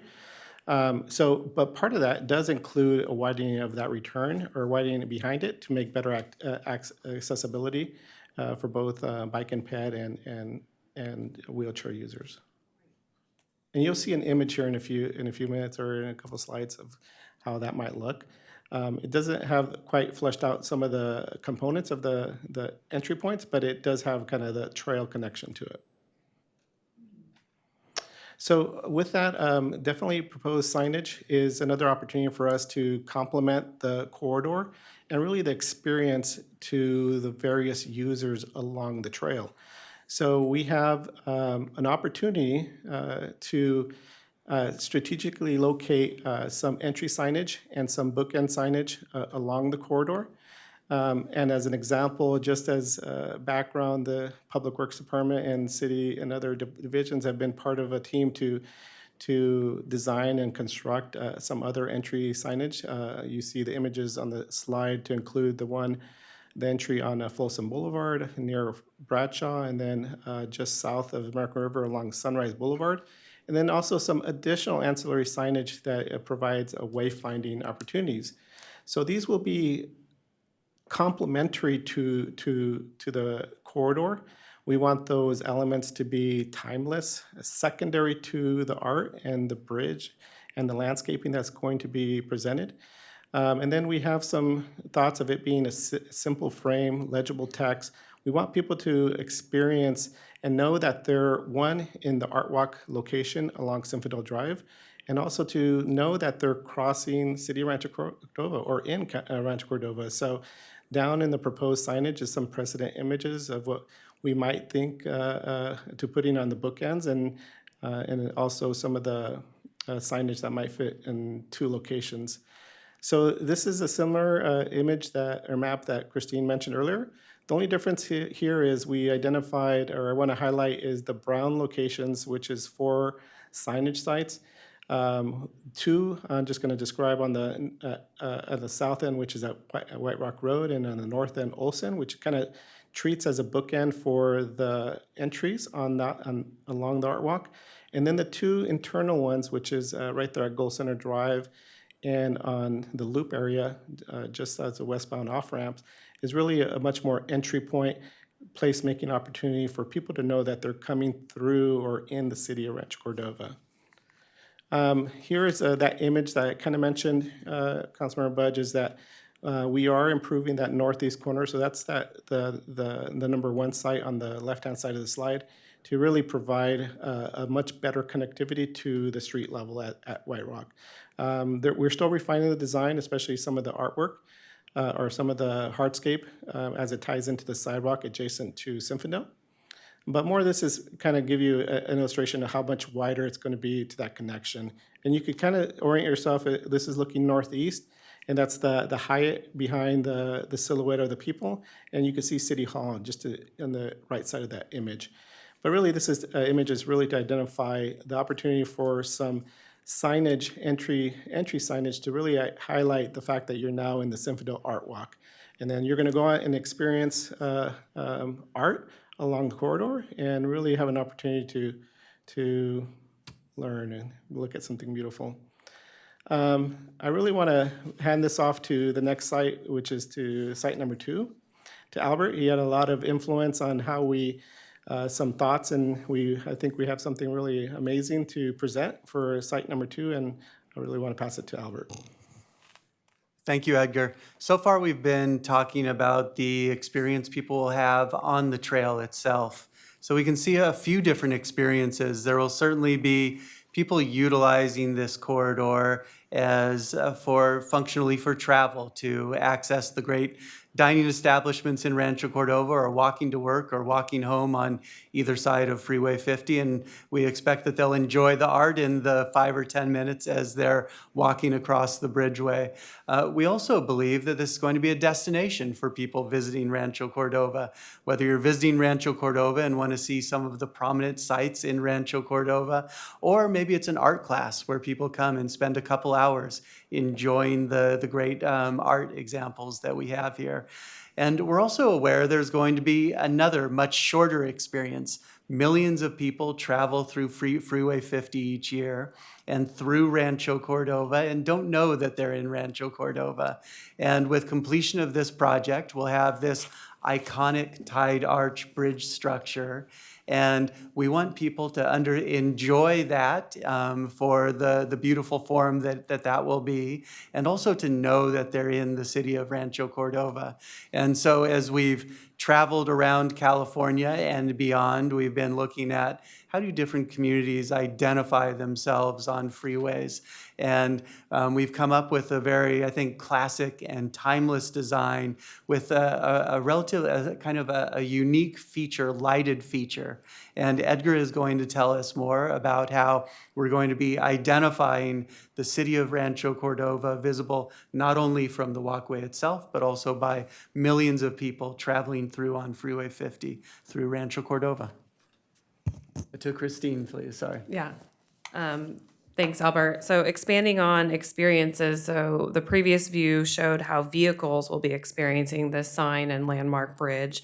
And this is the view of how the trail users will experience that sign and the tide art as they're descending down from that loop ramp. And just to give an idea of the scale, the letters right now on this scale are shown about 3 feet tall. That will continue to be fine-tuned to make sure it's the appropriate height to be experienced through all these different experiences. And another impressive view that we want to show is how this will be experienced at night. With the lighted sign and the lighted tide arch bridge, we feel like it's going to be a really landmark, amazing experience for all those different types of users. So another opportunity to enhance the bridge is the fence panels over the bridge. So the proposal is to include a simple but elegant waving treatment to represent the river, which is a historical connection for the city. So the third sign is another placemaking opportunity as you exit US 50 eastbound at Zinfandel Drive and Gold Center Drive. So this is a location that can be used to place, make, and brand for the art walk. And it was proposed in a similar way to the City of Rancho Cordova sign to be recessed and lighting, so it has that similar feel and it's connected and cohesive with all the other signs. So the proposed overall budget for the Zinfandel pedestrian overcrossing and art walk is $1.4 million, which includes project administration, artwork, fabrication, design, materials, everything, all the engineering required with that, and any project contingency. So the internal funding opportunities are the general fund and CIF. However, we have identified some potential grant sources that we will be pursuing to minimize any internal funding.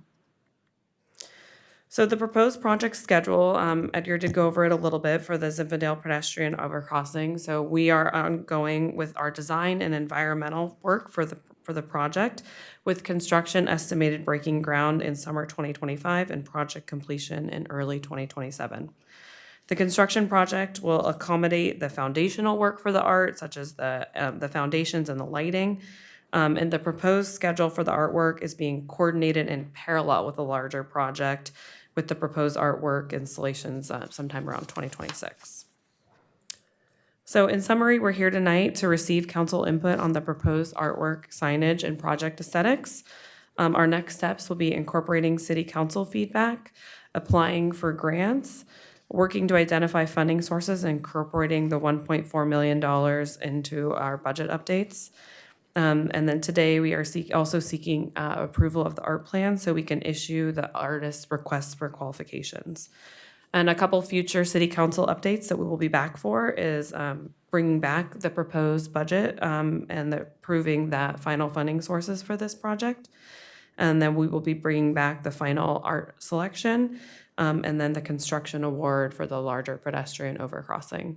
So with that, we are here to answer any questions and listen to feedback. Very good. Very good. Let's see. Do you want to go to public comment? The city clerk's office has received 2 emails for public comment from Faiza Mughal and Deb Banks. Those have been distributed to the council, placed on the city's website, and placed in a binder in the back of the council chambers for the public. I do not have any additional speaker cards. I think those 2 advocated not spending money on art, but rather spending it on pedestrian safety, maybe not here, but south of here on Zinfandel, if I'm summarizing those adequately. The bridge in general is making people a heck of a lot safer. Entire project. The project's definitely making people safer, and I think this is also part of the funded aspect from the state. I mean, this is how it was proposed. So, and there's also that often idea that we come across in public agencies where the supposition is that we can't do 2 things at once, and we can. Anytime I think, Albert, we have a fatal accident involving a pedestrian or a cyclist, we take that very seriously and look at the site, try to figure out what happened. Is there anything we as a city could do to make that safer? So, yeah, I appreciate the comment very much from those advocates. Just I thought we should put a little context around it, not leave it totally unanswered. Well, I think when you look at some of these projects, like the ones that we had in Lincoln Village, and I think there was some expression of frustration and not liking them.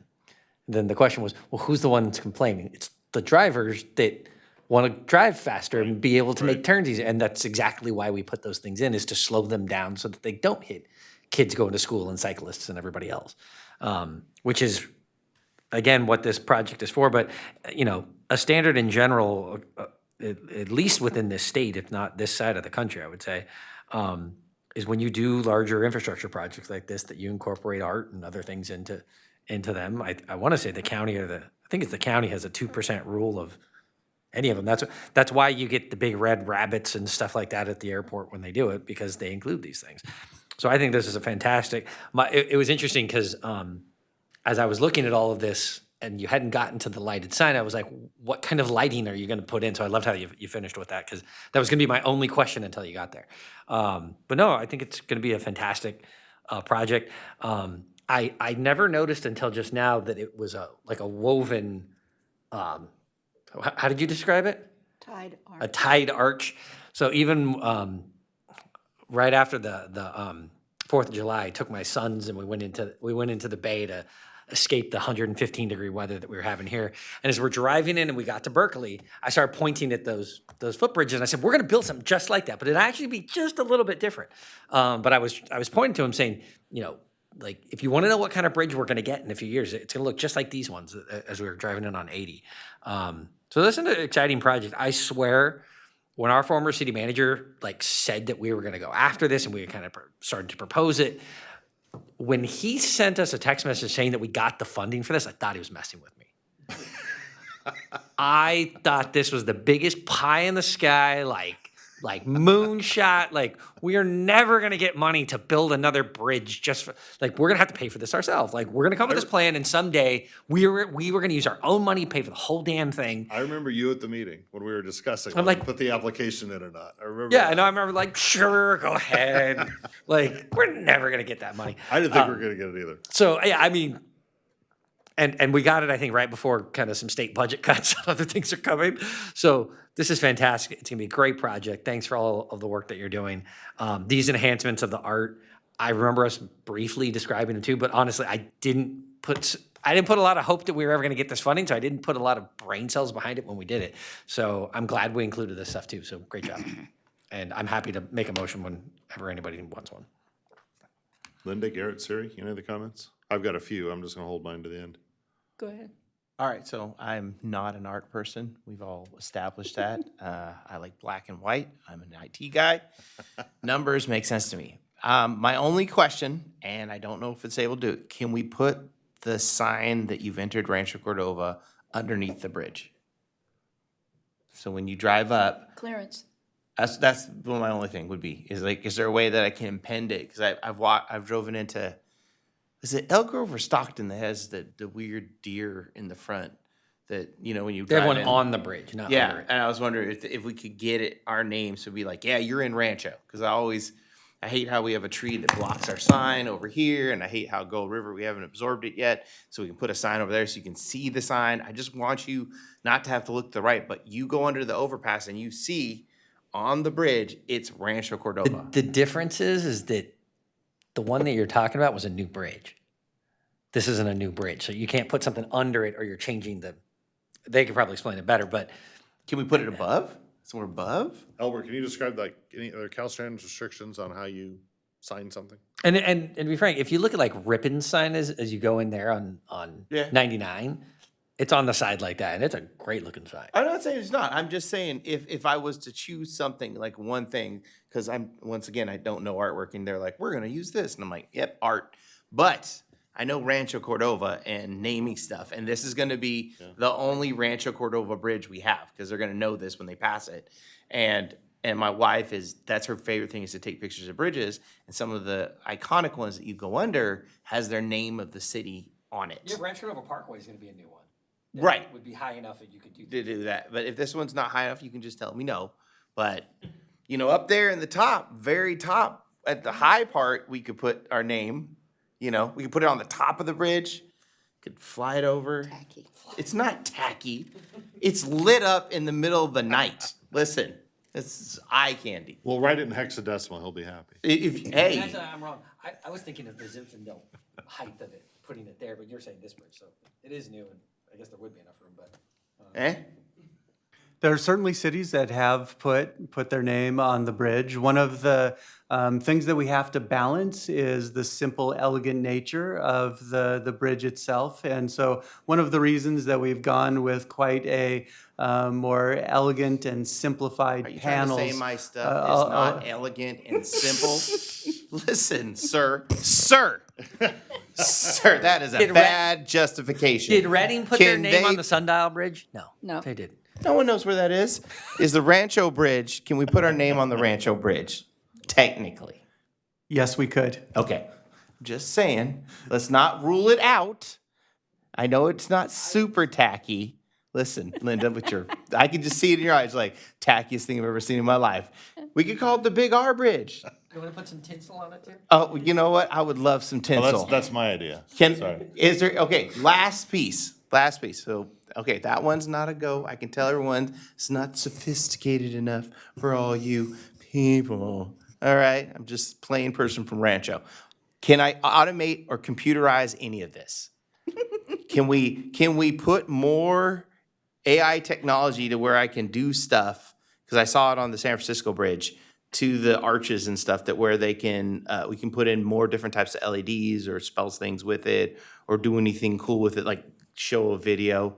You know, think outside the box because it's going to be our trademark bridge and it's going to sit there for the next 2 gazillion years because we're in a floodplain of rock, so we don't have to worry about it falling down.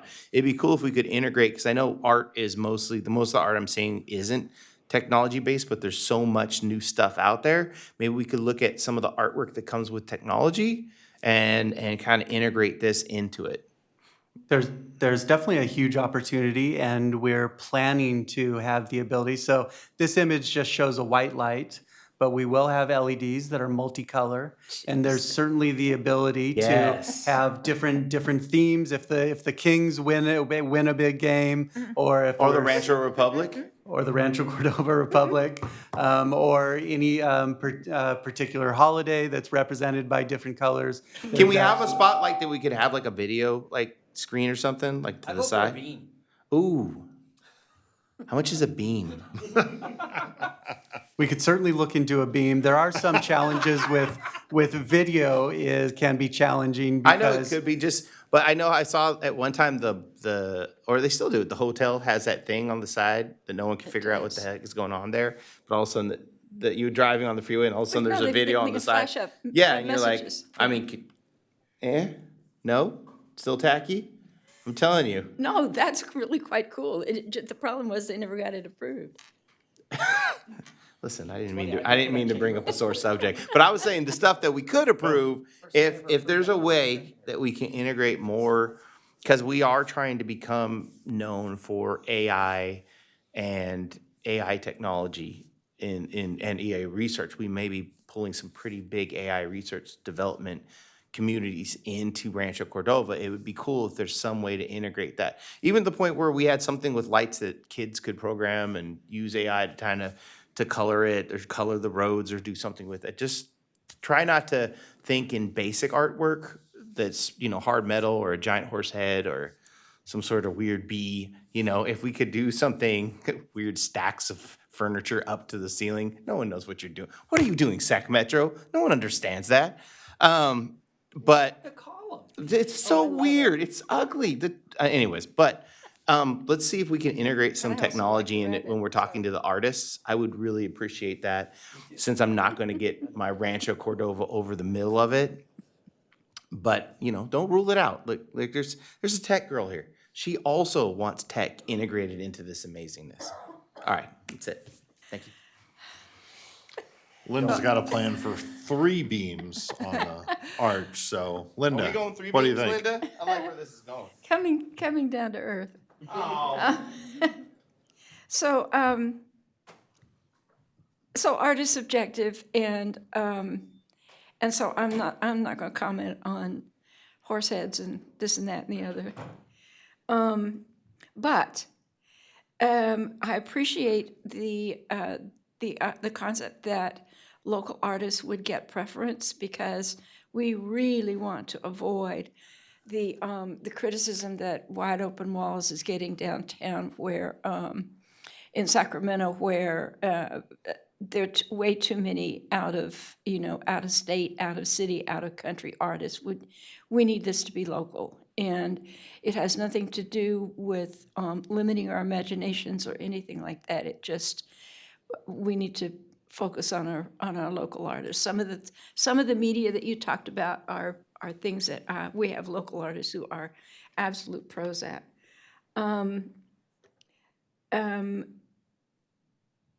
The other thing, I think, probably the only other thing I'd like to comment on at this point, I'm concerned about the lighting.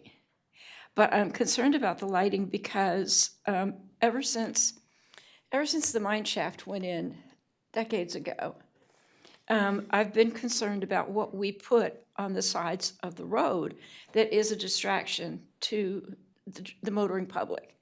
And I realize that's focusing more on cars than it is on people. But on the other hand, we've limited the the horsepower of the electronic billboards. I still firmly believe that that Mega Millions Big Bucks sign out there is totally illegal, and it is the brightest thing on the freeway and needs to go away. I appreciate lighting up this perfectly beautiful structure, but I know that Caltrans must have some limitations on the foot candles or horsepower or whatever of signage, but just making sure that whatever we do is attractive and it supports the project as opposed to creating something that can be seen from a satellite view. A really good example, actually, that I went to visit specifically as we were considering different approaches to this is the 6th Street Bridge in Los Angeles, which opened a couple years ago. And they have a lot of the elements of this. I think ours is actually more elegant and beautiful. They also have similar uplighting with the ability to do different colors. And you're absolutely right. Caltrans has a huge priority on safety, just like we do. And we will ensure as we go through the details of the design process to make sure that this is something that is beautiful but not a distraction to drivers. And I know Edgar is very, very knowledgeable on this subject. Anything you want to add, Edgar? No, the only thing I would add is we are working with Caltrans on this. As part of the project report, we identify some of the visual components of the project, which includes lighting. So they do have, you're absolutely correct, they do have specific guidelines that the projects need to meet to deter distractions to the drivers, and this project will meet those requirements. But at the same time, there is still an opportunity to do an aesthetic lighting like you see in the image now that will provide an elegance to the overall project. You haven't talked about pathway lighting. And I realize that like site number 3 is really right in the middle of the freeway. But there's probably, do you have a plan for either cans in the sidewalk or some kind of lighting that lights the pathway itself at night? No, great comment. So the entire facility is going to be lit. There's going to be 3 different types of lighting. You're going to have the lighting that you see in the image now, where you have the uplighting on the bridge. And then you're going to have still pedestrian level luminaires that line the pathway. And then as you go in the undercrossings, we're actually doing recessed lighting in the bottom of the structures. So there's going to be a variety of lighting that are going to be all interconnected to each other. Great, thank you.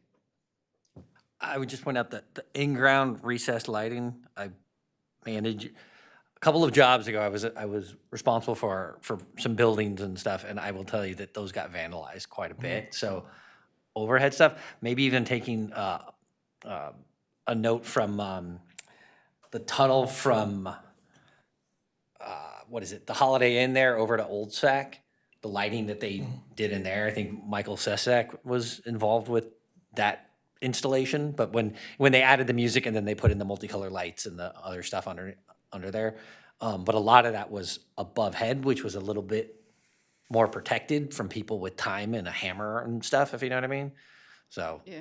The upkeep of those things, I want to say, to replace one of them was like a couple grand or something, and I replaced the same 2 probably 7 times in 4 years. So. Okay. Sure. I can go next. I appreciate the feedback of my colleagues. Obviously, the bridge needs to be LED lit and attractive. The key word being attractive. When I was in real estate, when we would see an older house with a lot of things upkeep, we would call it charming. So I'm trying to see when you're saying elegant, that's not the word I'd like to refer to when we want somebody to come to our bridge, look at our bridge. In fact, the key word I want to use, it should be Insta-worthy. All of our images, all of the places that we have, the site, all of them should be Insta-worthy. They should not. Translation, suitable for putting on Instagram. I'm sorry, that was for the gray hairs in the room. Go ahead, Siri. Sorry.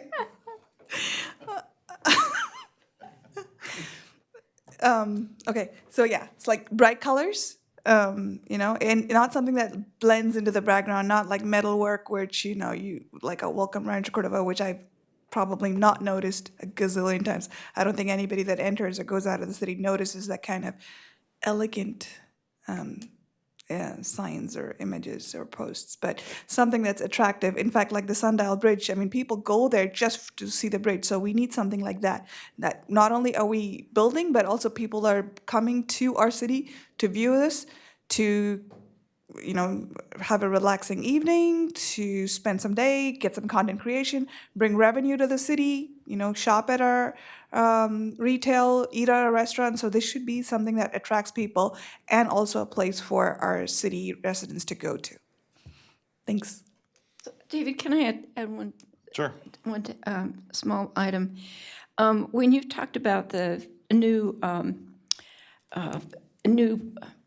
image for wayfinding signage, and you've shown some vertical signage that displays directional signage. We have a really nice wayfinding signage plan already.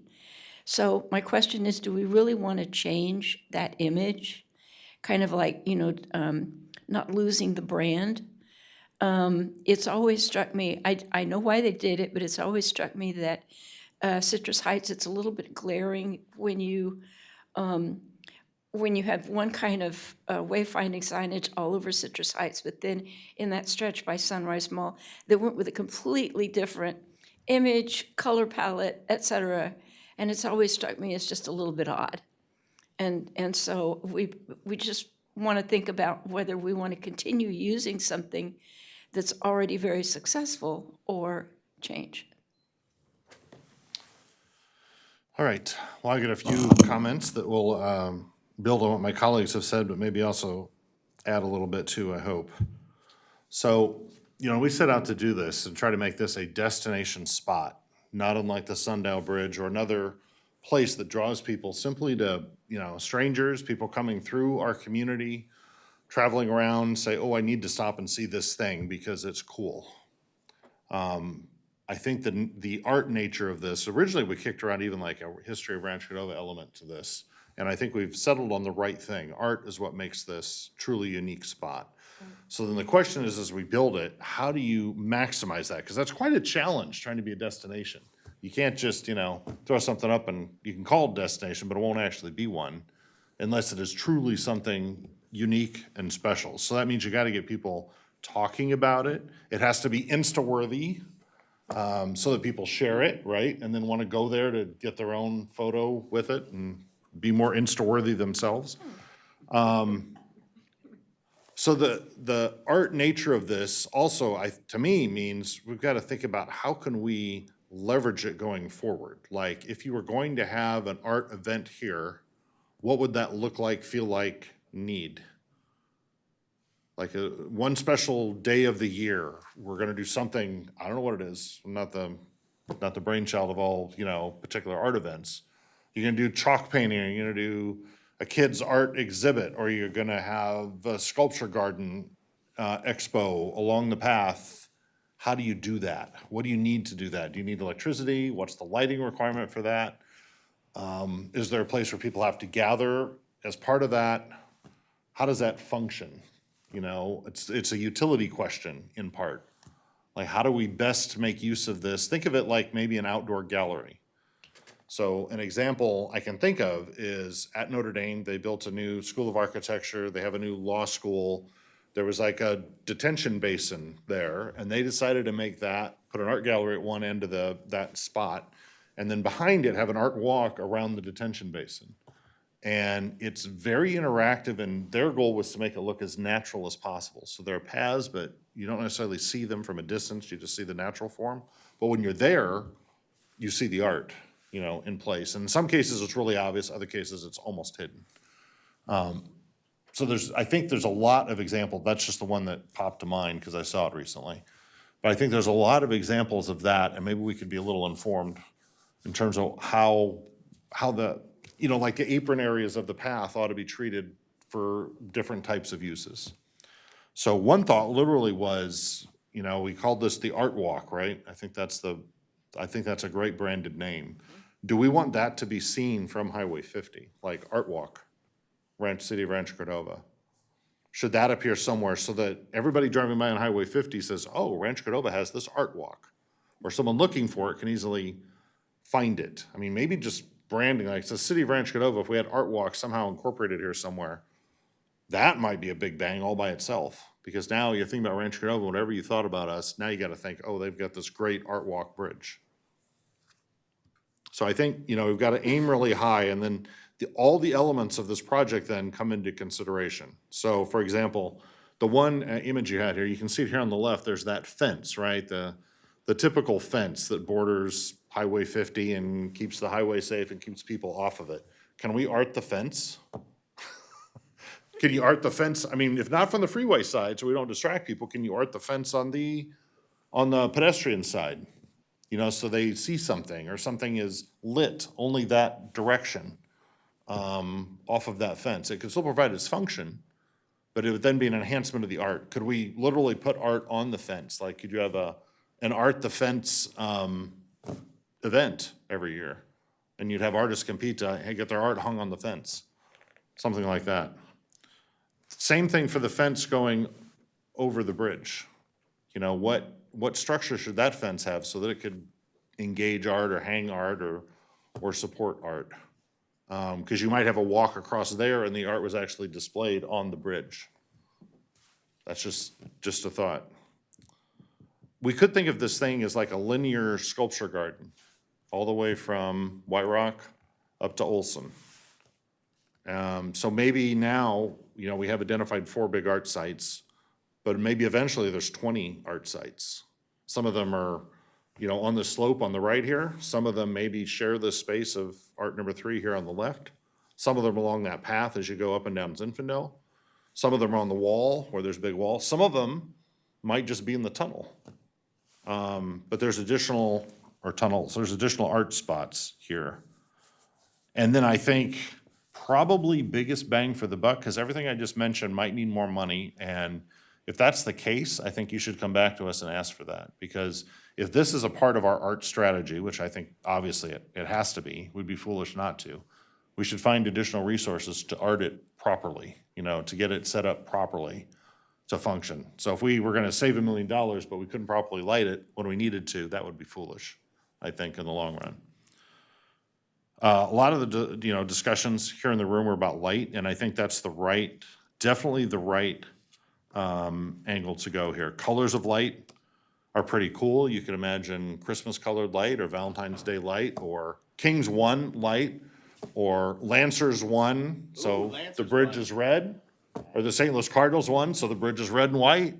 You know, important things like that. Just the winningest team in the National League, no big deal. But there's also ways, Albert, and this might be pushing the Caltrans edge, you know, could we light the bottom of the bridge, or could we light the pillars of the bridge? Yeah. Because there's some very dramatic, you know, like downlighting that you see increasingly used in public and in your teenager's bedroom. You know, with the LED lights around. That'd be very cool. And the next step beyond that would be, can you project light onto something? So what if we had, I don't know, I'm gonna make something silly up. It's gonna be a zoo theme art thing we're gonna do here, right? And so now we give like zebra color or giraffe color or cheetah or tiger colored textures to the concrete pillars you see here. So it looks like tiger skin, or, you know, something, you know, whatever it is, whatever we're celebrating, maybe it's snowflakes. We're celebrating, doing a winter fest. You know, if you could project onto those, just use them as the backdrop. And I assume there's a way to do that so as not to shine the projector. Garrett's all with me on this, I can tell. I am so down for this. You could project that. I've seen it happen, and it looks really cool on Yeah. bridges that do this. Because I think it's the second bridge in San Francisco has the downlighting, and all of a sudden coloring starts changing on the different lights as you're driving across. It's the coolest effect I've ever seen. And the LED projection systems now, I mean, in homes, I think I've seen it when I went to the Consumer Electronics Show, but, you know, the ability to project very close to where you're projecting I mean, like in this case, it'd be like this little box lamp up here would project that whole wall and you really couldn't tell because it's that good. So you could recess probably projectors at the top, shine down these lights without shining into the eyes of any driver. So I don't, you know, those are just things to explore and ways to enhance the experience here. I think though, lighting those two arches are probably the most important aspect of the light job that has to be done here, and probably at least, you know, the minimum. So being able to change the general light on those, being able to have two different colors for the two different arches, you know, different just positioning of different projecting lights.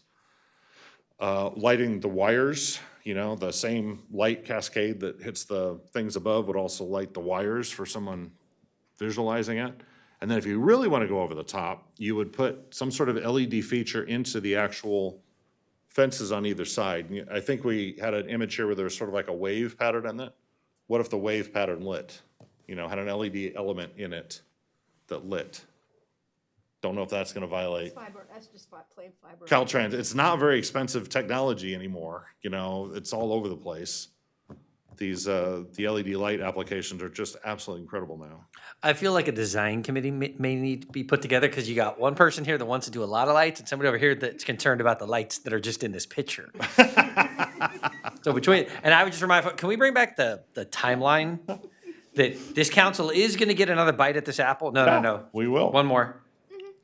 One more. We have to approve the artists, I think, right? No, that's not the one. It was the one, you passed it, two up. No, that's the amount. Got it. There was a linear one there, right? You had one with about 5 bullets on it Yeah, it's up of the next steps. No. No, we were- You had, it was a list of when it, like, when it would be constructed, when it comes back to council.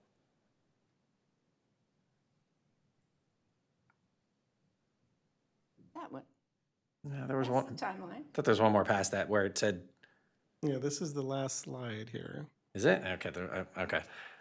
That's not the one I was visualizing, but I would just remind folks that this council is going to get more bites at the apple and overall approval of the projects and what's Yeah, been you just- selected. You just So- don't want people to get too far down the road, Mhm. you know, before. So you- that you- But that's what I'm saying. so that You're you getting can give input. diametrically opposed direction right now as far as lighting. So maybe working that out in a subcommittee that works closer with staff as you go through the process over the next 18 months. So Linda, do you have any reflection on what I just sort of threw out there? No, I do. I like the idea of downlighting the bridge structures because that's not a glare. That's not something that's shining in people's eyes. That's simply adding a visual element to the supports of the bridge. In San Antonio, they've got some bridge where they hired local artists to paint the bridge, you know. But the thing about activating the whole thing also strikes me. Number one, we want to make sure that you have the physical foundation to be able to use the bridge. So it's not like going into Hagan Park where there's nothing out in the middle of the park, okay? Using the bridge as a piece of art makes me think of the signs around, or the structures around Dallas that are the letters B and G, and you stand in the middle and you're big. Okay, I mean, that's the ultimate. You said people should come and want to take their picture with the art. That's great. You know, you can be the I in the big. Mm-hmm. Yeah, Linda just made me think of conduit, right? I don't know what you're gonna wanna put out here in 10 years or 15 years, but if you had open conduit to the middle of the bridge, it might open the opportunity. But we normally do that in projects anyway, so you probably already thought of that. So my point is, I wanna charge you to think really big. Speaking of. Yeah, exactly. Even if there's, you know, budgetary implications to that, I think that's something we should consider. Because if we do this right, I think people could drive by this bridge on their way home and then text their neighbor or send a Instagram message to their neighbor saying, look at what I just saw. Did you see what they did to the Rancho Cordova Bridge today? And then other people want to see it.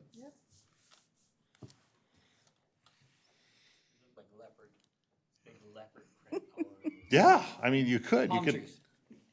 Palm trees. Oh, that's true. No, that makes me think of really ugly cell towers. You know what we can do is make it like tikis, like tiki little Tiki torches? tiki things down it. Oh, God. If you have the right tech, you could do like anything to it. We could It's have just like a. stormtrooper fighting on it. I have those torches in my backyard. They're fake like LED lights, but they're Oh actually my God, bug we zappers. Have like a They're castle solar theme, bug all of a sudden zappers. it looks all dark and scary with voting, flames on it. Welcome to Rancho. We just, let's just also think about maintenance.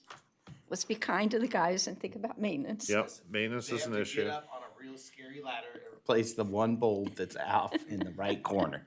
Good luck, Albert. But this is probably going to be the most viewed art thing in Rancho Cordova ever. And always. How many people, exactly, because And how many always. people drive by this every day? That's why We're gonna build another overpass, people. Let's not forget. Yeah, but it's that. not going to be this cool. It won't look like it won't be this cool. It'll be pedestrian friendly though when we design it and build it. But Yeah, this is gonna be cool. Electric lighting. So you heard this, right? Lots of new tech. do we need a motion for this? We do. We've listened. Is Any other it public staff comment? direction or is it a motion? You just It's staff direction, no motions necessary. cool. Thanks. Any other public comment in the room now that we've talked about a lot of different ideas? This to that. Just turn in a card after the fact if you would. Anybody else on this side of the room? Any comments? Oh, one more. Okay, come on up. We'll do it quick. Is a great idea. What I think you're losing on is the, going into Rod Beaudre, we have a covered overhang. If you do this right, people will be coming out to take night photos, wedding pictures. If you set it all right, you get the right angles and you advertise it for an excellent photo op. I mean, you've got some great ideas there. I mean, I was impressed. I only hope we don't have politics in the final selection. I hope we go with what is really going to enhance the image, and it's not so much, I think the night view is where you got it all. I love the arches. Helen's exactly right. Rod Beaudry, it's just an arch of trees over the road, complete arch of trees. And people will stand out in the middle of the street and take wedding photos because there's an arch of trees over the road. And they also take the baby bump pictures. They put their cars there and take photos. This is probably the center of Rancho for a photo op. I mean, you're in the right direction. Very good. Next. Very funny. Just turn a little card when you're done today, or Stacy might know who you are. Whatever she dictates. I know who she is. Hi, this is Tara. Tara. I was just thinking that if you're going to have places where people can look at the artwork, I didn't see anything, and maybe you guys have it in the plan, of benches or someplace for people to sit, because you're going to have the elderly, like myself, there. And it's like maybe something, so that they could just sit there for a while and watch everything, or I don't know, maybe not. Maybe it won't be possible, but. Very interesting comment. As long as we continue to drive gasoline-powered automobiles, I'm not sure it's a hospitable place to sit. That'll Well- probably change in a while. Well, I'm talking about the path, not in the street. Anyway, that's just my comment. All right, any other comments from the room? I know you have them. You sat through this whole presentation. Here you go, come on up. I'm just curious. Please share your name. I'm just gonna ask, okay. My name is Angela Adams with the Norcal Carpenters. I'm just wondering, is this gonna be a prevailing wage job? Okay, great. I had that, I didn't hear it. I was arguing with my buddy. It's government money, they all are. Any other comments in the room? Some type of giant jaw split with water. Ooh, can we put sound in it? No other comments in the room? Can I clarify, there are actually two components to this item. The first is providing direction. The second is approval of the actual art plan. Oh, the art plan. So the art plan would need a motion. Move the item. Second. Motion made. Which art seconded. plan? The, getting the feedback, the timeline, Okay. yeah, You're still gonna get to change The everything. plan, not the art. right. Palm The plan to get the plan. The plan to get the plan. We're delegating all of the art decisions to Garrett. Listen, if we're gonna do a lot of palm, we're that gonna need would a be lot of interesting. palm trees. That would be Listen, interesting. And basketball courts. metal in the palm middle of the highway. trees, basketball courts, DJ lighting, some type of music. Can we have music? Call the question. I said a first and a second. Music in the tunnel might make a lot of sense. I'm just saying. Motion made and seconded. Councilmember Gatewood. Yes. Councilmember Terry. Aye. Councilmember Budge. Yes. Vice Mayor Pulapati. Yes. Mayor Sander. Aye. Thank you. Motion passes. Music in the tunnel could be important. It would be like playing Beethoven in the parking lots of convenience stores where people hang out. You might want music all along the path. Works for me. What other path has music? That part works for me. Hey, they had heavy metal at the Olympics. Yeah. That's actually, I was gonna comment on that. This has the city council as the ultimate determiner of what gets placed there in terms of art, so we don't have to worry about an Olympics opening happening on our watch. All right. With that, and you know what I'm talking about, just smiles up all around up here. Do we have any calls for future agenda items? Hearing none, I am gonna adjourn the meeting and wish you all a very happy August. I think we next meet in September. We do have a special meeting. The 3rd. We do have a workshop at the end On of the August on the 27th. 27th. But our next general meeting, our next regular meeting is September 3rd. We are adjourned.